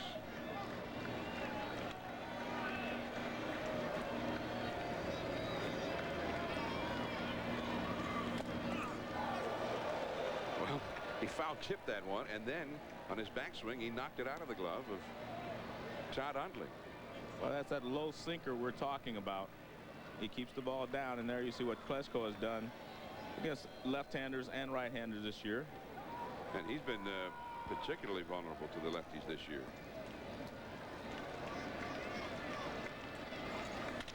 Up the middle, base hit. Well, Franco got that pitch up a little bit. The pitch before was down and really sinking. That one was up and it did not sink as much, and Klesko, good job of hitting, lined it right back through the middle for a base hit. You see the target down, but this pitch is up, and Klesko, just good hitting here by Klesko. I mean, it wasn't a bad pitch. It was out away from him, and he just reached out and lined it right back through the middle. So if he was still just trying to pull it, he'd have been out. Popped it up or grounded out or something, or missed it entirely. Well, now here's Andruw Jones, and he is the possible winning run, and I say that because this guy's got extraordinary power. Ask the Yankees. Well, do you bunt is the question. How can they bunt, though? Well, I guess that's the question, though. I mean, do you bunt? At home, normally you play for the tie, you play for the win on the road. Franco threw the first base there just to see if Jones would give it away. He did not, so he assumes that he's not bunting. And he's right. Now, keep in mind, they're a little short-handed right now. Javi Lopez is on the disabled list, one of their big hitters, in addition to being their regular catcher. They got Eddie Perez, who's not known as a hitter, on deck. Jeff Blauser's a guy they could use off the bench, but he's got a bad back that's giving him some trouble. So you get Andruw Jones really as the hitter, and the guys behind him are not much in the way of offensive firepower. I'm just managing from the booth here. Right, but basically what you're saying is they want to win it right here if they can. They don't want to play for a tie and take it deeper into the ballgame. They're going to try to win it right here. And having said that, he'll probably bunt this pitch. No, I don't think he'll bunt. But he can't chase that pitch. That's what Franco does to right-handers. He just throws the ball. He never throws a strike unless you force him to. If you do not force him to throw a strike, he will not throw one. You see Andruw Jones, he's a young guy. He's only 20 years of age, and he might be a little overexcited here against a guy like Franco, and that plays right into Franco's hands. And he probably has not had a lot of opportunities to face Franco. 0 for 2. This will be another sinker guaranteed out of the strike zone. Well, and he chased all three of them. Yeah, I mean, that's what he's going to do. I mean, and if he would have taken that one, he would have thrown him another one out of the strike zone. He will not throw a strike unless you force him to. See, this pitch is sinking low and out of the strike zone again. He swung at 3 pitches that were all out of the strike zone. And that's what Franco does to you unless, again, you force him to get the ball up. That's why it was such a good job of hitting by Klesko. I mean, it's almost like the talented, powerful youth, and John Franco's like, yeah, I know what to do with this guy. Exactly. Now Eddie Perez. And he'll try to do the same thing with Perez. He'll try to get the sinker down and out of the strike zone, get him to chase one. And he did. And if he doesn't chase it, he'll bring it up a little bit, and if he doesn't chase it, then he'll throw him a strike. But he wants you to chase that pitch because all you can do with it is hit it on the ground. And Perez, like Jones, 0 for 2 against Franco. Rafael Belliard due up next. Well, they're just not making him bring the ball up. He hadn't thrown a pitch above mid-shin in 5 pitches here. John, I've watched John Franco for I don't know how many years. He will not throw a strike unless you force him to. Chipper Jones, who may be wishing that he was up there. I think Bobby Cox wishes that part of his order was up, but Greg McMichael got through that part of the order unscathed in the 9th inning. And then Ochoa in the 10th hit a home run against Bielecki. And the former Brave, Greg McMichael, is the pitcher of record for a win in this game if Franco can hold on to it. Well, he'll throw the same pitch unless he makes a mistake. I mean, that's the only chance you have. See, there it is again. I mean, it's amazing that he does that, but I mean, that's just the way that he pitches. I mean, he has thrown 6 pitches to Andruw Jones and to Perez, and he hasn't thrown a strike yet. Not even one that starts in the strike zone. So now Daniel Bautista will pitch it, and you see, this is 1 out from being the 5th game this year I mean, this year, in the last 2.5 weeks, the 5th game, in which the Mets would have come from behind to beat the Braves, including the 3rd time here in 4 days. Incredible. And today they were down 6-0. Daniel Bautista. Now, he has had a couple of at-bats against Franco in his career and has had 2 hits against him. Well, I guarantee there were mistakes. There were fastballs up because Franco will, I mean, that's just the way that he pitches. Good sinker. That's his best pitch.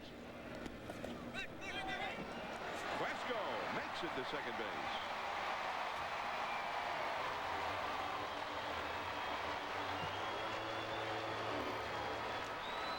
So the wild pitch, and now the possible tying run is in scoring position. The plot thickens.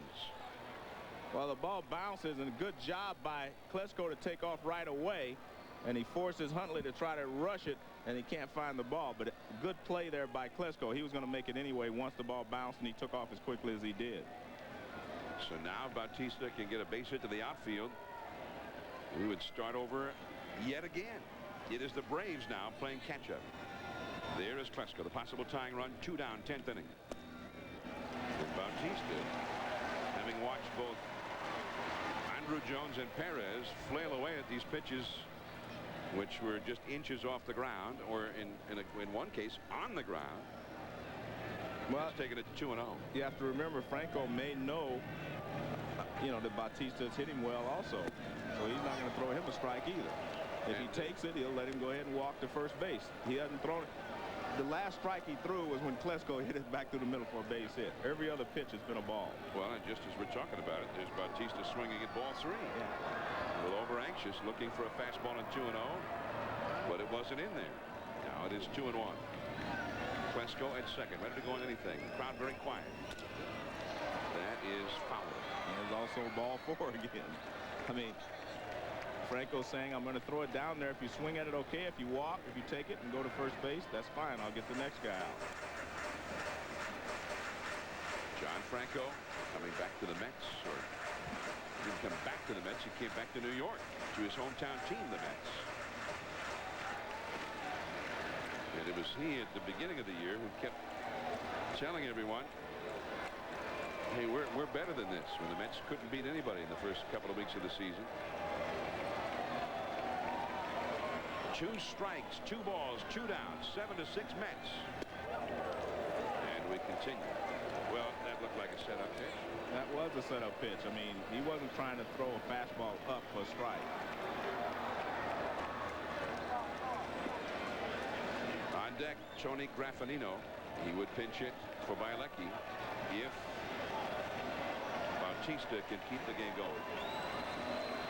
Time taken. Bautista has only had 17 major league at-bats this year and 3 hits.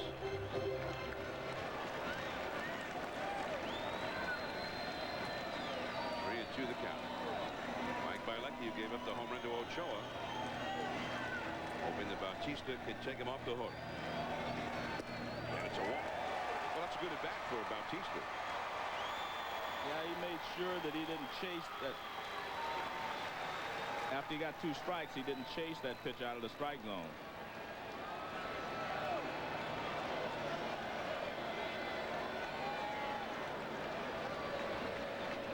Now it'll be Graffanino. Man, I can't believe how quiet this crowd is, Joe. They get 2 men on and 2 men out in the 10th inning. And I guess it's because the people they're putting up there, these are not the Brave stars that you look to in the spotlight this to come up and get the big hit. Jeff Blauser unavailable because of some back problems. Next Sunday night, don't forget, Hideki Irabu, the sensation from Japan. 9 strikeouts, 6 2/3 innings in his major league debut last Thursday, is scheduled to work for the world champion Yankees in Milwaukee's County Stadium. Jeff Cirillo, an all-star for the Brewers. Phil Garner, the manager there, scrap iron, who has built the ball club in his own image. They always play hard. We hope you'll join us. That's next Sunday night at 8 Eastern, 7 Central, and 5 Pacific. And here is Graffanino,